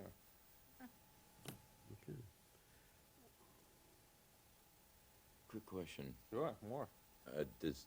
Now, FinCom, they'd be required to have a meeting posting to decide who in their committee is going to join the screening committee? And if they need that, then it's going to further delay because they need the same kind of notification that we do, right? One phone call. Well, unless Jim and Ruth just have a conversation and decide between the two of them. I think, and you can correct me, but at the full finance board meeting, the group all agreed to the same things and sort of left Jim and Ruth just spearhead it. So I think if they have a conversation between the two of them, So if you allow that, it would be much more expedited. I So mean, be it. How's that? Okay. Let's move. All right, so we're good, right? We got so 2 out of far, 3 for you? So far. What? I do have a question Uh-oh. for Denise. You know how the administrative function sort of The position that you've opened for the clerk, is there any applicants for that? Yeah, I'm interviewing on, Okay, could that person be used initially, how many hours a week is that? 15 or 16. But you could initially prioritize that she pay attention. Well, Is there a so- way to do that? So that's my difficulty, because Caitlin is gonna assume everything that I do, which means she needs someone to assume everything that she does. There's not gonna be enough hours in that person. All right, so We we, could make a full-time job, that's what we used to do back in the day, to that person. They would become benefit eligible, though, and that's what we were trying, or I was trying to avoid. You know, there might be some time to do like website updating, but I'm just concerned that Caitlin's gonna pick up all the yeah, treasury I collection work. agree, she's got, you know, she's signing up for the unknown here. So, you know, she is, you know, you So- guys go, well, we'll give it to Caitlin, we'll give it to Caitlin. Right. Screw it away. So with this position, I think, I mean, I know you guys had the concern of someone sort of coordinating the procurement and personnel and things like that. My concern is still, who's gonna do the website maintenance, who's gonna do the field scheduling, who's gonna do the room reservations, who's gonna do sort of the smaller things, your agenda, your packets. I mean, those things are all that fall under sort of the administrative function, and that's what my concern was initially, that as of August 14th, you have no one doing those things. So these meetings will be a lot more fun. I don't know what you'll be meeting on, so. We have no idea. We'll be Neither all will we, staring at so- each other. So that was my recommendation to you guys to, you know, even if it's 10 hours a week, someone comes in, then you have someone sitting here at your meetings in the interim, even just setting up for your meetings and. Well, our meeting's gonna go anywhere from 2 hours to 4 hours. That's gonna eat up half of that 10 hours. Yes, but on the off weeks, they wouldn't Yeah. have a meeting. So it kind of, you know, again, if they're doing sort of other stuff, you could make it 15 hours a week. I just don't know that there's a, right now, I mean, I guess there could be. I don't know if there's a steady 15 hours of work Right. to do on that. That's where I was saying 10. It could fluctuate. Weeks that you have a meeting, it could be 15 hours. The weeks that there's no meeting, it could be 10 hours. Okay, But all the smaller things that need to be done, you need a plan for. yep. We need another plan. Would that be the extra person with, okay, so. So would I that- think to put someone back in the administrative position to do just administrative and then could coordinate, you know, if calls come in for procurement, I could put a list together of contracts that need to be done or projects that need to be bid out, so that when I come in, I can say, okay, here's the list, and start chipping away at them. Do we have a job description for that, or? We do, because we've had the position before. I mean, We I'm, should probably get that out as well. so I know the finance You board can't wanted do to that. call it an administrative coordinator, not an administrative assistant, because they want it to be someone that more coordinates. That's an easy issue. It's a play on The words. concern was the funding. So we talked about the reserve fund. I know the finance board is recommending transferring some amount of money from the reserve fund. What I have suggested to them, and I'll suggest the same to you, is, I know Kathy was uncomfortable because it's the beginning of the fiscal year, which I get. But I think you could easily do it that, you know, you transfer $5,000 to start. We get the position posted, you start with some number of hours. If you, A, have a fall town meeting, you could make a more formal transfer. If you don't have a fall town meeting and you need additional money, they can release another couple $1,000s, so that you're not using it all up front. And then by then, you may have someone in place that wants to do those extra tasks. I don't know. But you don't need to allocate, you know, you're probably talking $16,000, $17,000 if you paid them outright. So even if you do $5,000 to start, should carry you through for a period of time. So I would recommend doing it incrementally as you need to release the reserve fund money. So that's my Makes recommendation. sense to me.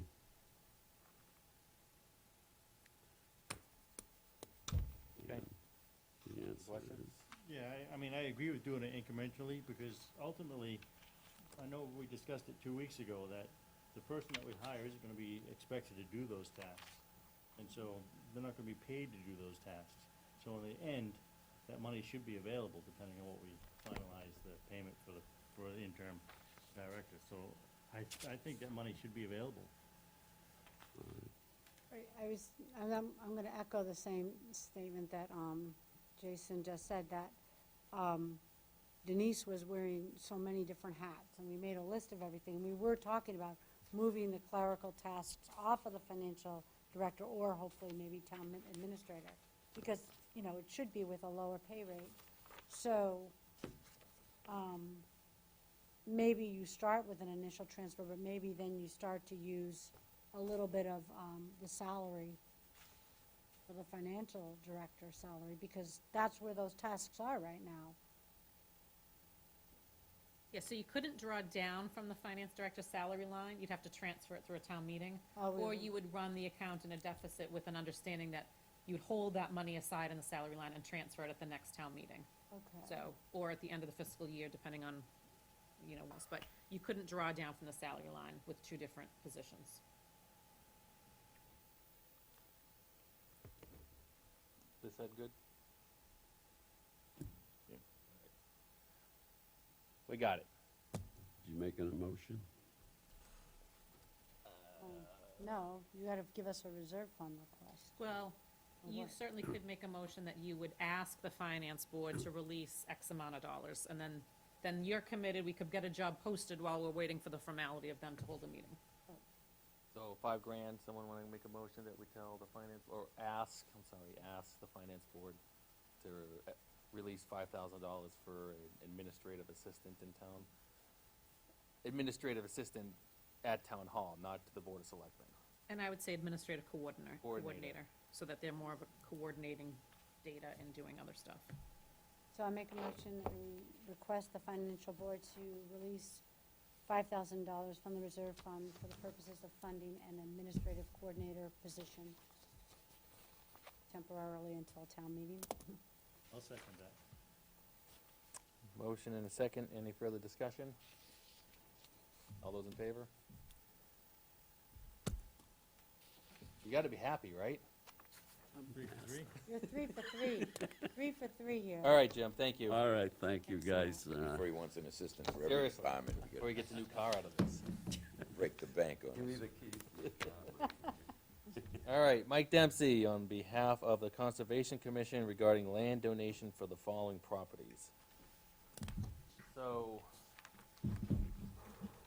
Mike, we've got a little bit of a conundrum here. Yep, Where it seems that the Conservation Committee accepted land that they weren't supposed to accept without us. Is that correct? no, we took a vote to accept it, and you have to also take a vote to accept it. Right, The- but the problem is that we already received deeds for the parcel of lands that we did not vote on to accept. Yes, well, that's the part that, That's not good. That's what it says here in the email. It's not good. What are you looking at, Denise? I'm still trying to find the woman, Oh. no, this is your conversation. I'm still trying to find the woman who wanted to be on the screening committee. So, the problem is that, as I just stated, that you voted to accept the land, and somewhere along the way, that kicked off the deeds being issued and sent over to us for acceptance without the board, this board, voting to accept the land Right. offer. right, Do you know how that happened? just the attorneys in both cases jumped the gun. Which attorneys? The attorneys who worked on the donations. So we didn't tell anybody to issue us a deed. All of a sudden, it just happened, unfortunately. So that's why, Well, I guess, Denise, you'll have to clarify this, but from the email, it says, you determine you want the land, you should record the deed, its acceptance. If not, you should record a disclaimer of acceptance. Right. Notify the assessor not to change the tax records until the town decides what it wants to do. Yes, so I've already notified the assessing office not to change the deeds and make them tax exempt under the town-owned properties because we haven't gone through the official process. So yes, so council is recommending that, so now that's why Mike's here to discuss the two parcels. If the board chooses to accept the donations, then we need to record a deed acceptance because it happened, the deed was filed before we accepted the land. Right. If this board chooses you don't want to accept those, then we need to file the disclaimer of acceptance that says we don't want them, and then they'll have to redo the deeds to show that it's not in the town's name. Council can handle either one of them, whatever you want to do, but that's why Mike was here today, to discuss the two properties, and I think to ask your authority to don't accept the donated land. So, Mike, I'm gonna ask you kind of two questions. Why the town should want the land, and then maybe Denise can maybe tell us why why we may not want the land. So we get both sides. I like to understand both sides of what we're talking about, so we can make an informed decision, so. Sure. You tell us why we would want the land. Yep. Okay, so, first start off with, thank you for letting me be here tonight, because I miss being here in person. But, it's good to be here, and the commission gets, a few offers every year on donated parcels. Mostly, they're small parcels that, people are tired of paying the taxes on. They're small, but just a pain in the neck, or somebody passes away and their family wants to donate it, et cetera.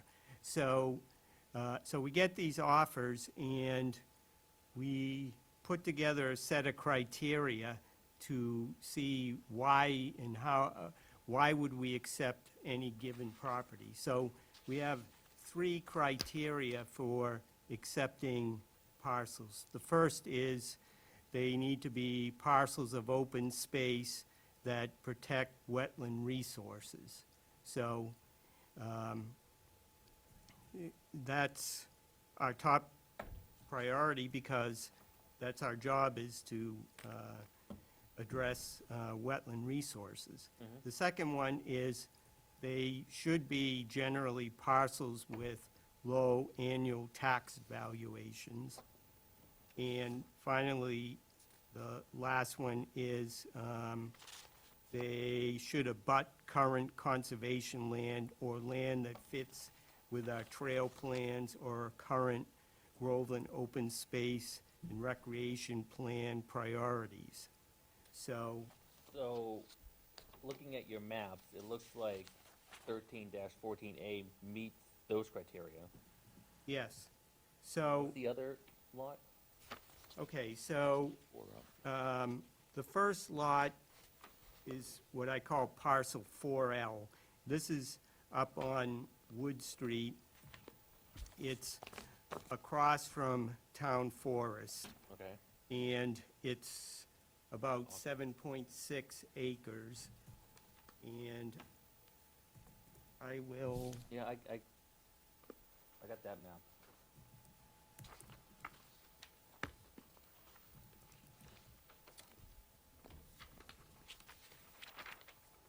You sanitize these?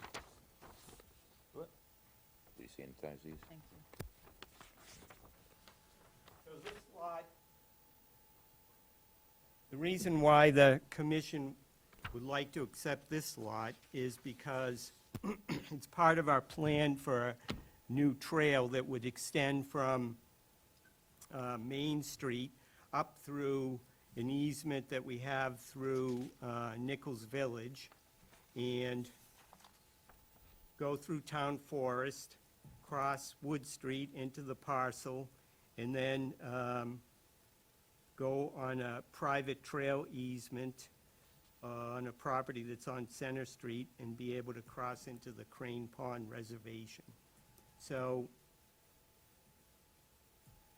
that parcel fits in with our 3 criteria.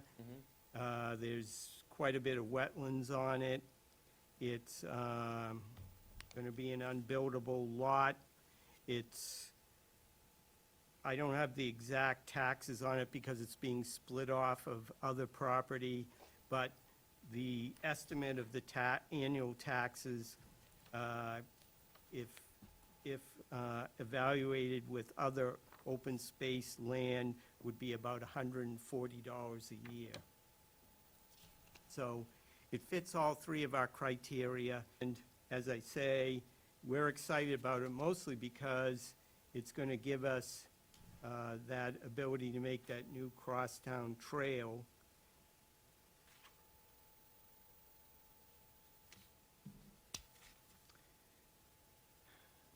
Second parcel 1314A is a 2-acre parcel that is totally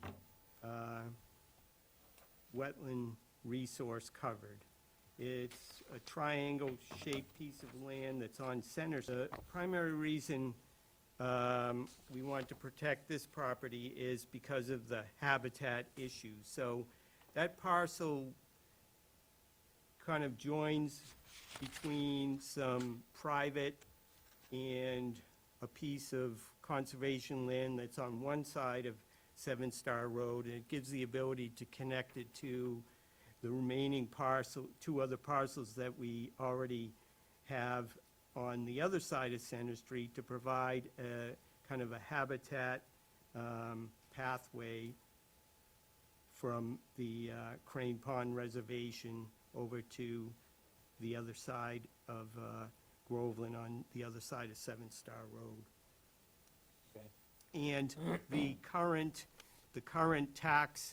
annual taxes on that 2-acre parcel is $36 a year. $36. Yep. So,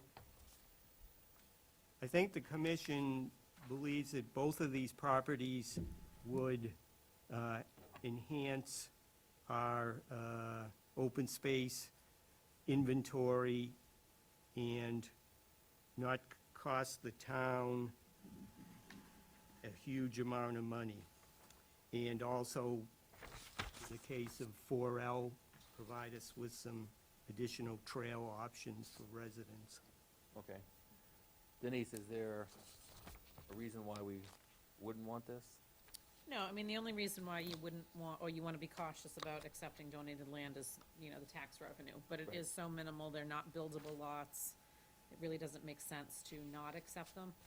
But on other properties, if someone wanted to donate a larger parcel, then you want to look at that and what the value could be worth if someone built on it. But these are sort of insignificant to that. Okay. Yeah, from my perspective, it doesn't take a whole lot for us to accept this. What's more frustrating is the process, right? And it's not what you did, it's more of what people took from your message and then went off and did their own thing, and now we gotta clean it up again, you know? We did this 2 months ago with another issue. But yeah, I mean, we'll go around and ask what everyone else thinks, but I'm good with it. Jason? Yeah, I'm good with it. I'm excited about the addition to the trail. And I think you mentioned about being able to extend it to West Newbury. So that would make a really nice, long trail. Okay. Anything else? Kathy? Yeah, I'm excited about this parcel that will create the trail, but I'm looking at the town council saying that, because that would be a parcel that we would be putting some funding into to make the trail, I'm assuming. The 7-acre parcel is going to become part of the trail. So we would be putting funding into it.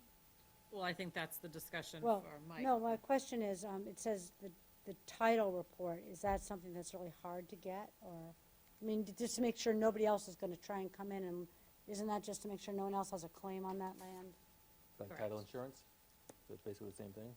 Well, like when you, having done the refinance for college education, they do the title thing again. Yep. To make sure you have a clear title to your property. Right. So, this particular parcel, which is beautiful up there, definitely would like to make sure that there's no one else that's gonna try and, put a, Make a claim to it? yes. Yes, I mean, if that could be done pretty quickly, that'd be great. Well, so the issue with the titles right now is with the registry being closed. Right. There's a 30 to COVID. 45-day delay on title exams, because we're having that issue on another property that we were working on with CPA. But that, I mean, Could we vote? you're it- in no rush to have that done anyway, so whether it's 45 days or, 60 days, that doesn't matter. That doesn't affect what we decide here. Yeah. And does conservation have funds to cover a title exam? I'll come up with it somewhere. Famous last words. It's encouraging. No, What's that? So are we allowed to vote contingent on the title thing? Yeah, You could vote to accept the deeds or the donations contingent upon a clear title right. and funding. and funding, funding. the ghost funding. Yeah, real quick question. These are gonna be additional trails that weren't already planned? Right. And what's the time frame you envision these additional trails coming into existence? I would say in the next 2 years. Okay, and where would you say the funding for these additional trails will come from? Well, the funding for the trails themselves, we don't really, what we primarily do is work with volunteers. The only cost that could come up is the private trail easement portion.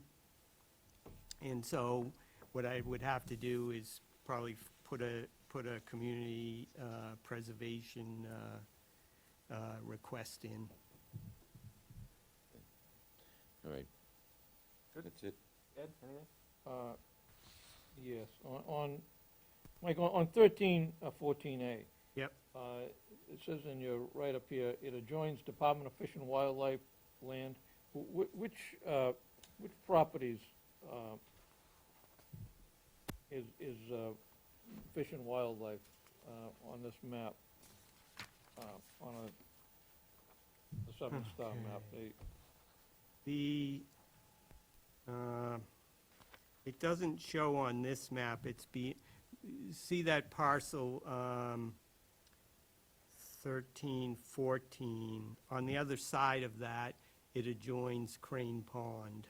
Okay, that's the one that would be to the left of 1315? Yes. Okay.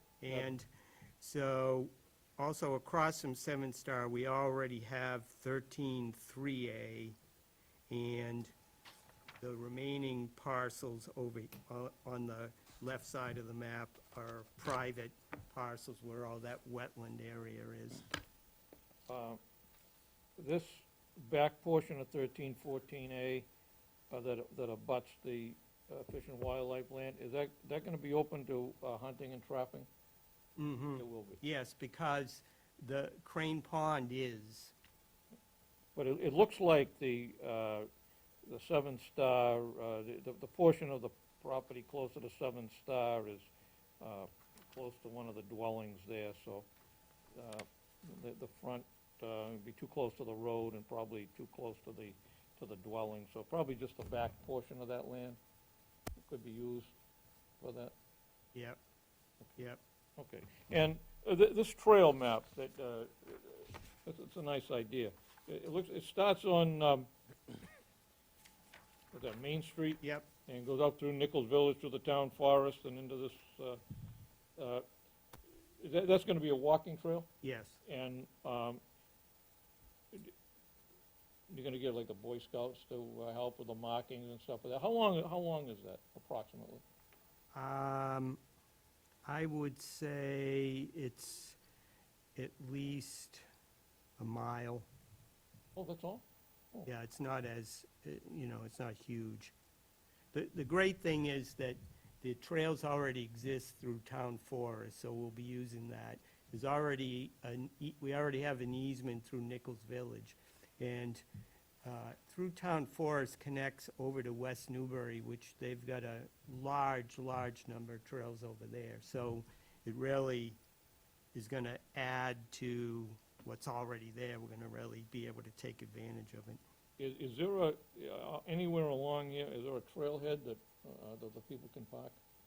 Yes, on Wood Street, there's, at the entrance to town forest. Okay. And nothing, of course, on Main Street by the West Newbury line?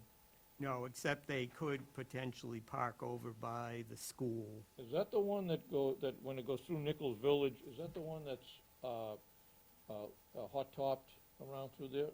No, the easement, I believe, runs right along the property line there with the next-door neighbor where I have it drawn. Okay. So nothing along like that road that connects the back of Nichols Village with Wood Street, that's not part of it? No, It would be to the east of that. yeah. All right, thank you, I'm all set. All right, someone wanna make a motion Kathy, you wanted to make a motion based on clear title, so And do we need to know, are the taxes paid? Have we already verified that? I haven't looked. So should we just make it contingent on these conditions of that in the letter? Is that all right with you, Mike? Contingent on the taxes paid, no environmental issues, and we obtain a title report on the bigger parcel. So only on one of the parcels you want a title report? I think so, because the other parcel, we're not doing anything with it, right? So he said just if you're planning to put any money into the property.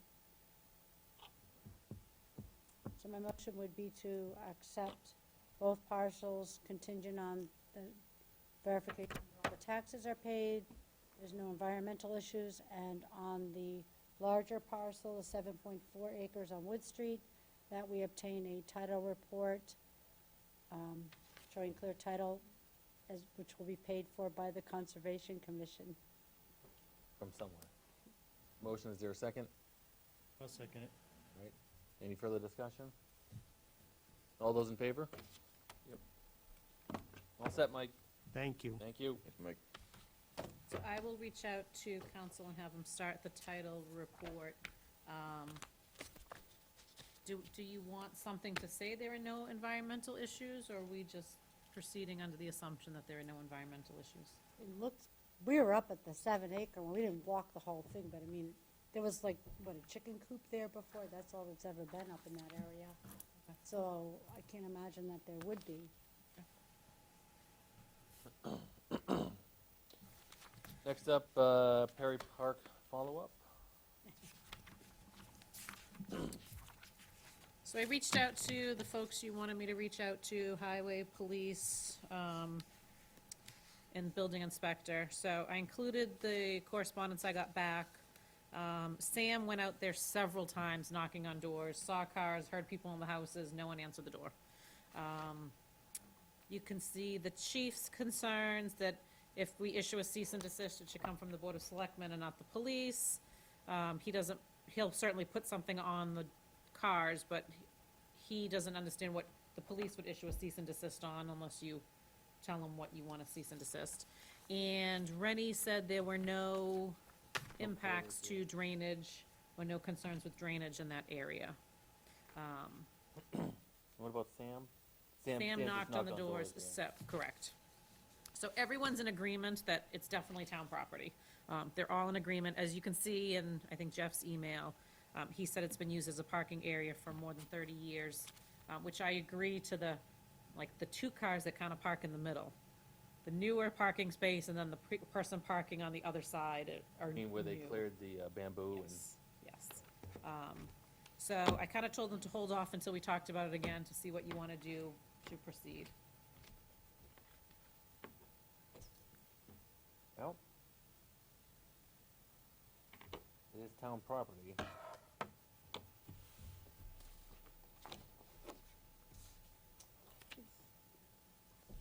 It sounds like from the review here that there wasn't any fill brought in, that this is just vacant land behind the baseball fencing thing that we have on Perry Park?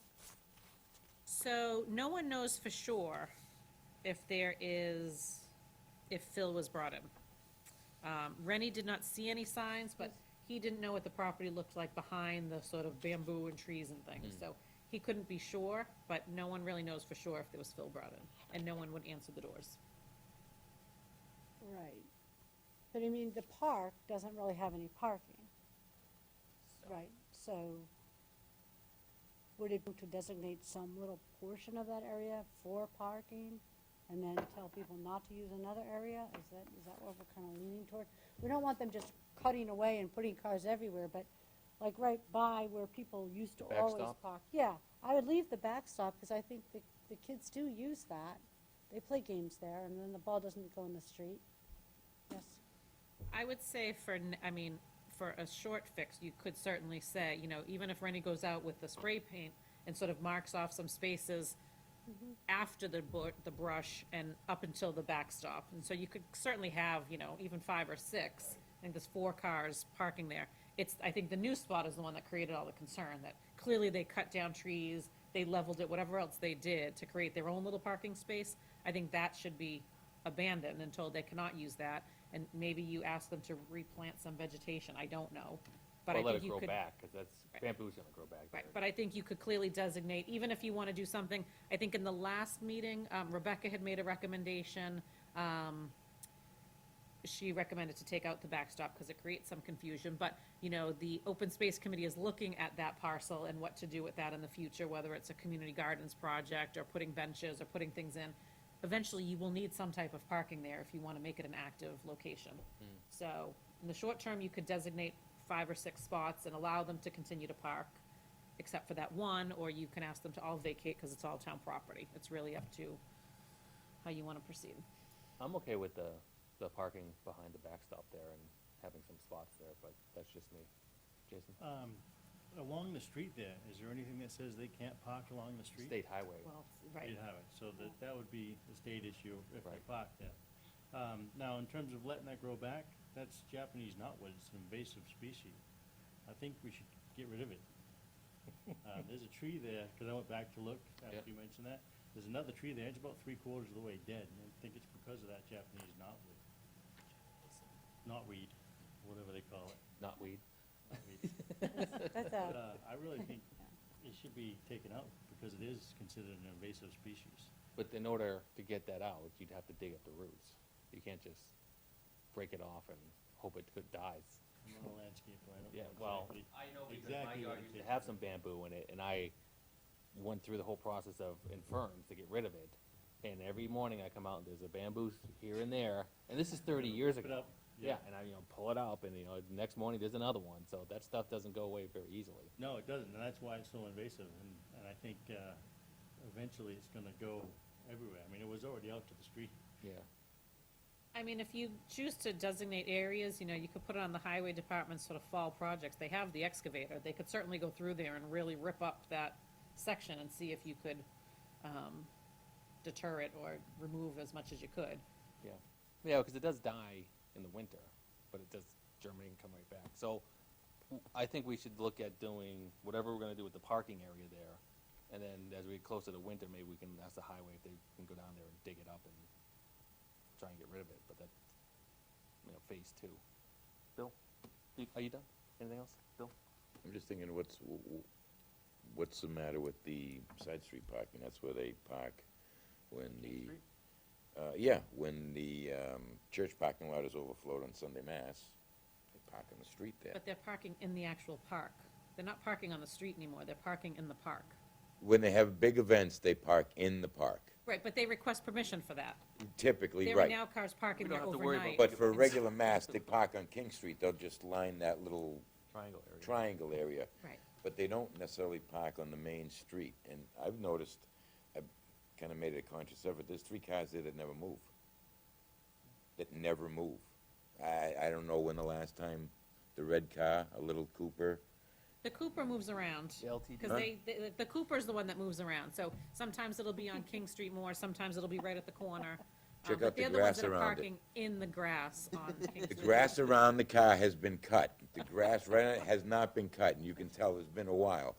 The red car hasn't moved in I don't know how long, and the other one comes and goes, but that one is pretty much sedimentary too, so I don't know. I don't think we're worried about that stuff. That's behind the backstop. I don't think we're worried about that. It's the further down towards town hall, town square, and the kind of carving out your own bamboo parking area and parking on the street there. So if we make 5 or 6 lots behind the backstop, at least there's places to park. Well, I'm worried about cars that leak transmission fluid, oil, antifreeze on town property, that one day might get shoved up our behind, and we've got to find money to clean Yep. it. Go. Well, you didn't call on me. I'm looking right at you. And quite frankly, there's a liability, like if someone's car gets sideswiped there, they're on our property. They could certainly come to us and say, we're on your property. Park at own risk. So you'd have to just Put up another sign. address that at some point. How would we address that? Well, I mean, we can take the position that they parked illegally on town property, but then they can come forward and say, I've been parking there for 30 years and no one's complained. But it's just a concern that if we make it sort of designated parking spaces, there is a liability with people parking. Right, 30 years ago, we thought it was okay to take our mercury thermometers and toss them in the trash when they were no good. Ed, anything? Well, there's a lot of problems over there. They have been parking there for 30 years. I think the original complaint, and I don't have it with me, was they had cut down some trees along there, along the property. It looked to me like one of them was a dead tree that they had cut down. They shouldn't have done that. They should have approached the town. That Japanese knotweed or American bamboo or yarded day, it's not that easy to get rid of that. Those roots run very deep. You can dig them up, and they're going to come back. You almost got to excavate the whole area. It might look nice if it was all cleaned up and got rid of that.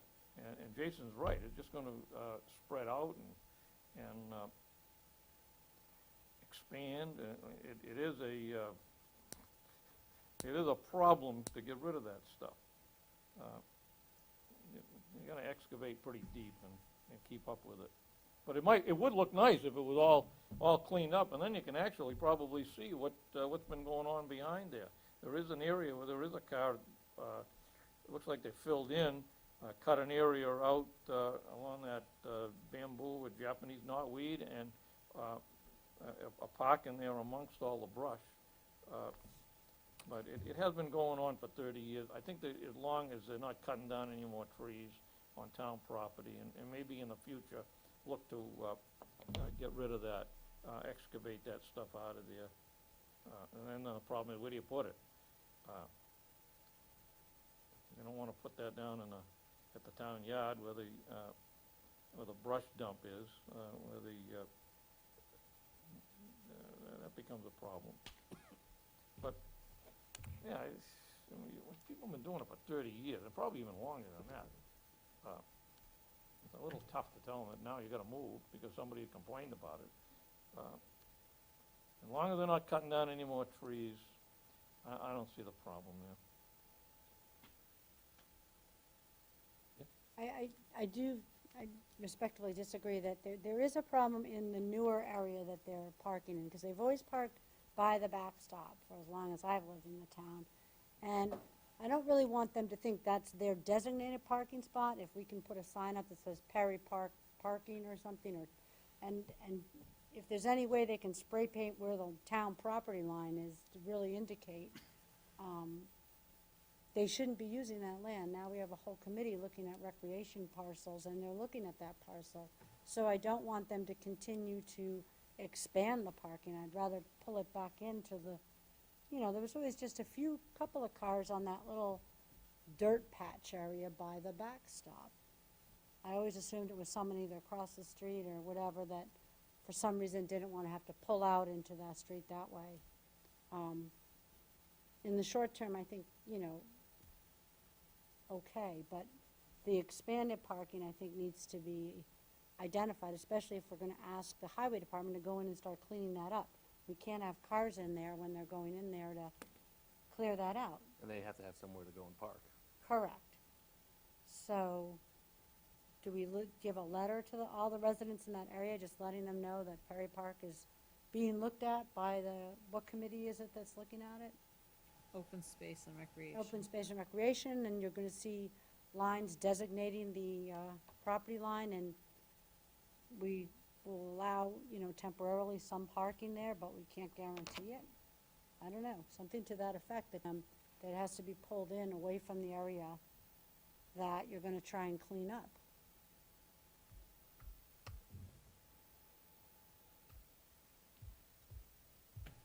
Okay? Okay, So, that's all I had to say. doesn't seem like anybody wants to make a motion on this. Oh, okay, so,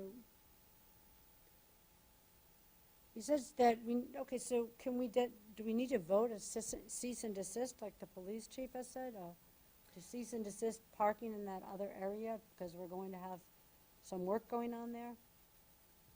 I'll make that motion. I think that's what Jeff is requesting us. to- Okay, That way, so- that gives him some authority to say, this is now what the Okay, board is saying, and now I have to enforce this.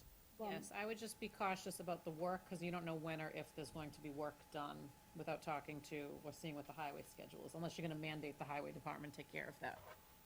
I think they should just cease and desist parking in a spot that they cleared trees on and shouldn't be parking in. Well, yes, but I mean, just to forewarn them too, that we expect that there will be highway work there going on at some point.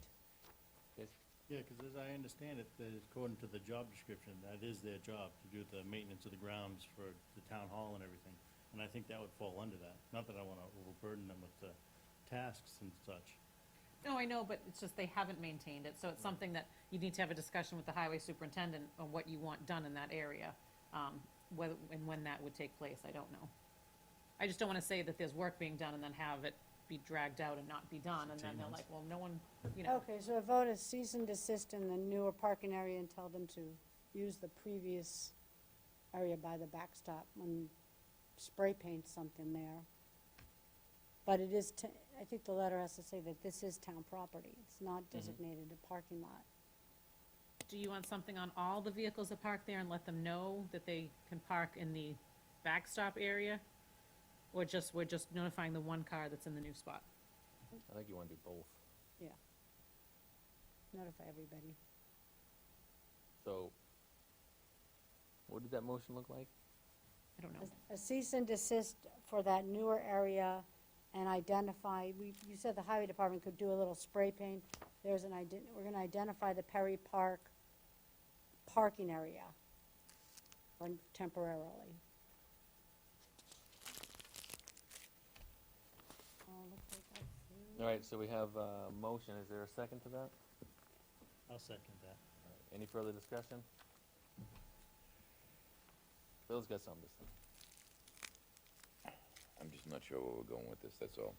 I find it kind of confusing. Which part? And then, are we going to be consistent throughout the town? Are we going to tell people that they can no longer park in Washington Park parking lot overnight? It's also town property. Are we gonna tell people that they can no longer park over on Shanahan Field in that kind of little common area? I just don't wanna open up a Pandora's box where we are consistently inconsistent throughout the town. Well, I think those are a bit different, though. No one's clearing any land or trees or brush or anything to make a parking spot. So I I mean, think, if it was isolated to that one spot, I would agree with you, but now we've expanded it to other spots that people are parking on, that the natural environment wasn't impacted at all. They just, No, but I think it's more just letting them know so that they don't either make a new space, or my position would be if they see that new space vacated, that they would jump in there and park there, because it's a nice little protected area. So I think you just notify the cars of where they can park there for the time being. But the one is the one that needs to move, the cease and I desist. just wanted to throw that up there, that we do have other spots that, yeah, I look at it to being different, though. You know, because you're not gonna go down to Shanahan and clear a spot for yourself. Don't clear. Right? that's why I'm not Oh, keen. Washington Park. Me neither. Any further discussion? All right, all those in favor? Opposed? All right, on to liaisons. I think Kathy wanted this. Oh, I don't know. Liaison, so, we have just, who is on liaisons to anything right now? I'm still on fire department and police department, and then I'm on the school transition committee, whatever that is, and then I'm gonna be on this other committee for the finance director, Correct. search committee, and Well, then that's a committee, it's not liaison, still more stuff to do. I know. What else was I on? Denise had a list. Always long. So the last time you voted liaisons was May of 2015. And there's a lot of them. I can certainly just acknowledge the current board members if you'd like, or I can tell you all the committees that we had with liaisons, however you'd like to handle Well, it. it doesn't matter, because since then, Jason and Kathy have been on, Oh, and Bill, he wasn't on here when you did it. and Bill. But are you gonna assign liaisons, or do you want me to put together a list and you discuss them?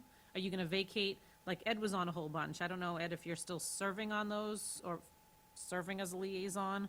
Do you wanna look at all of the positions? I guess that's just, how do you wanna handle it? Yes, I am. Okay.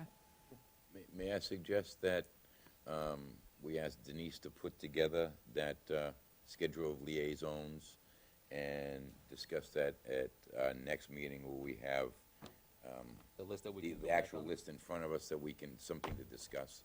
Good. And then table this discussion till then. So moved. And then we're on to the request for one or two members to be designated to attend the virtual Elm Square Committee. Anybody wanna, Well, volunteer for that. I'll do it, unless Ed wants to.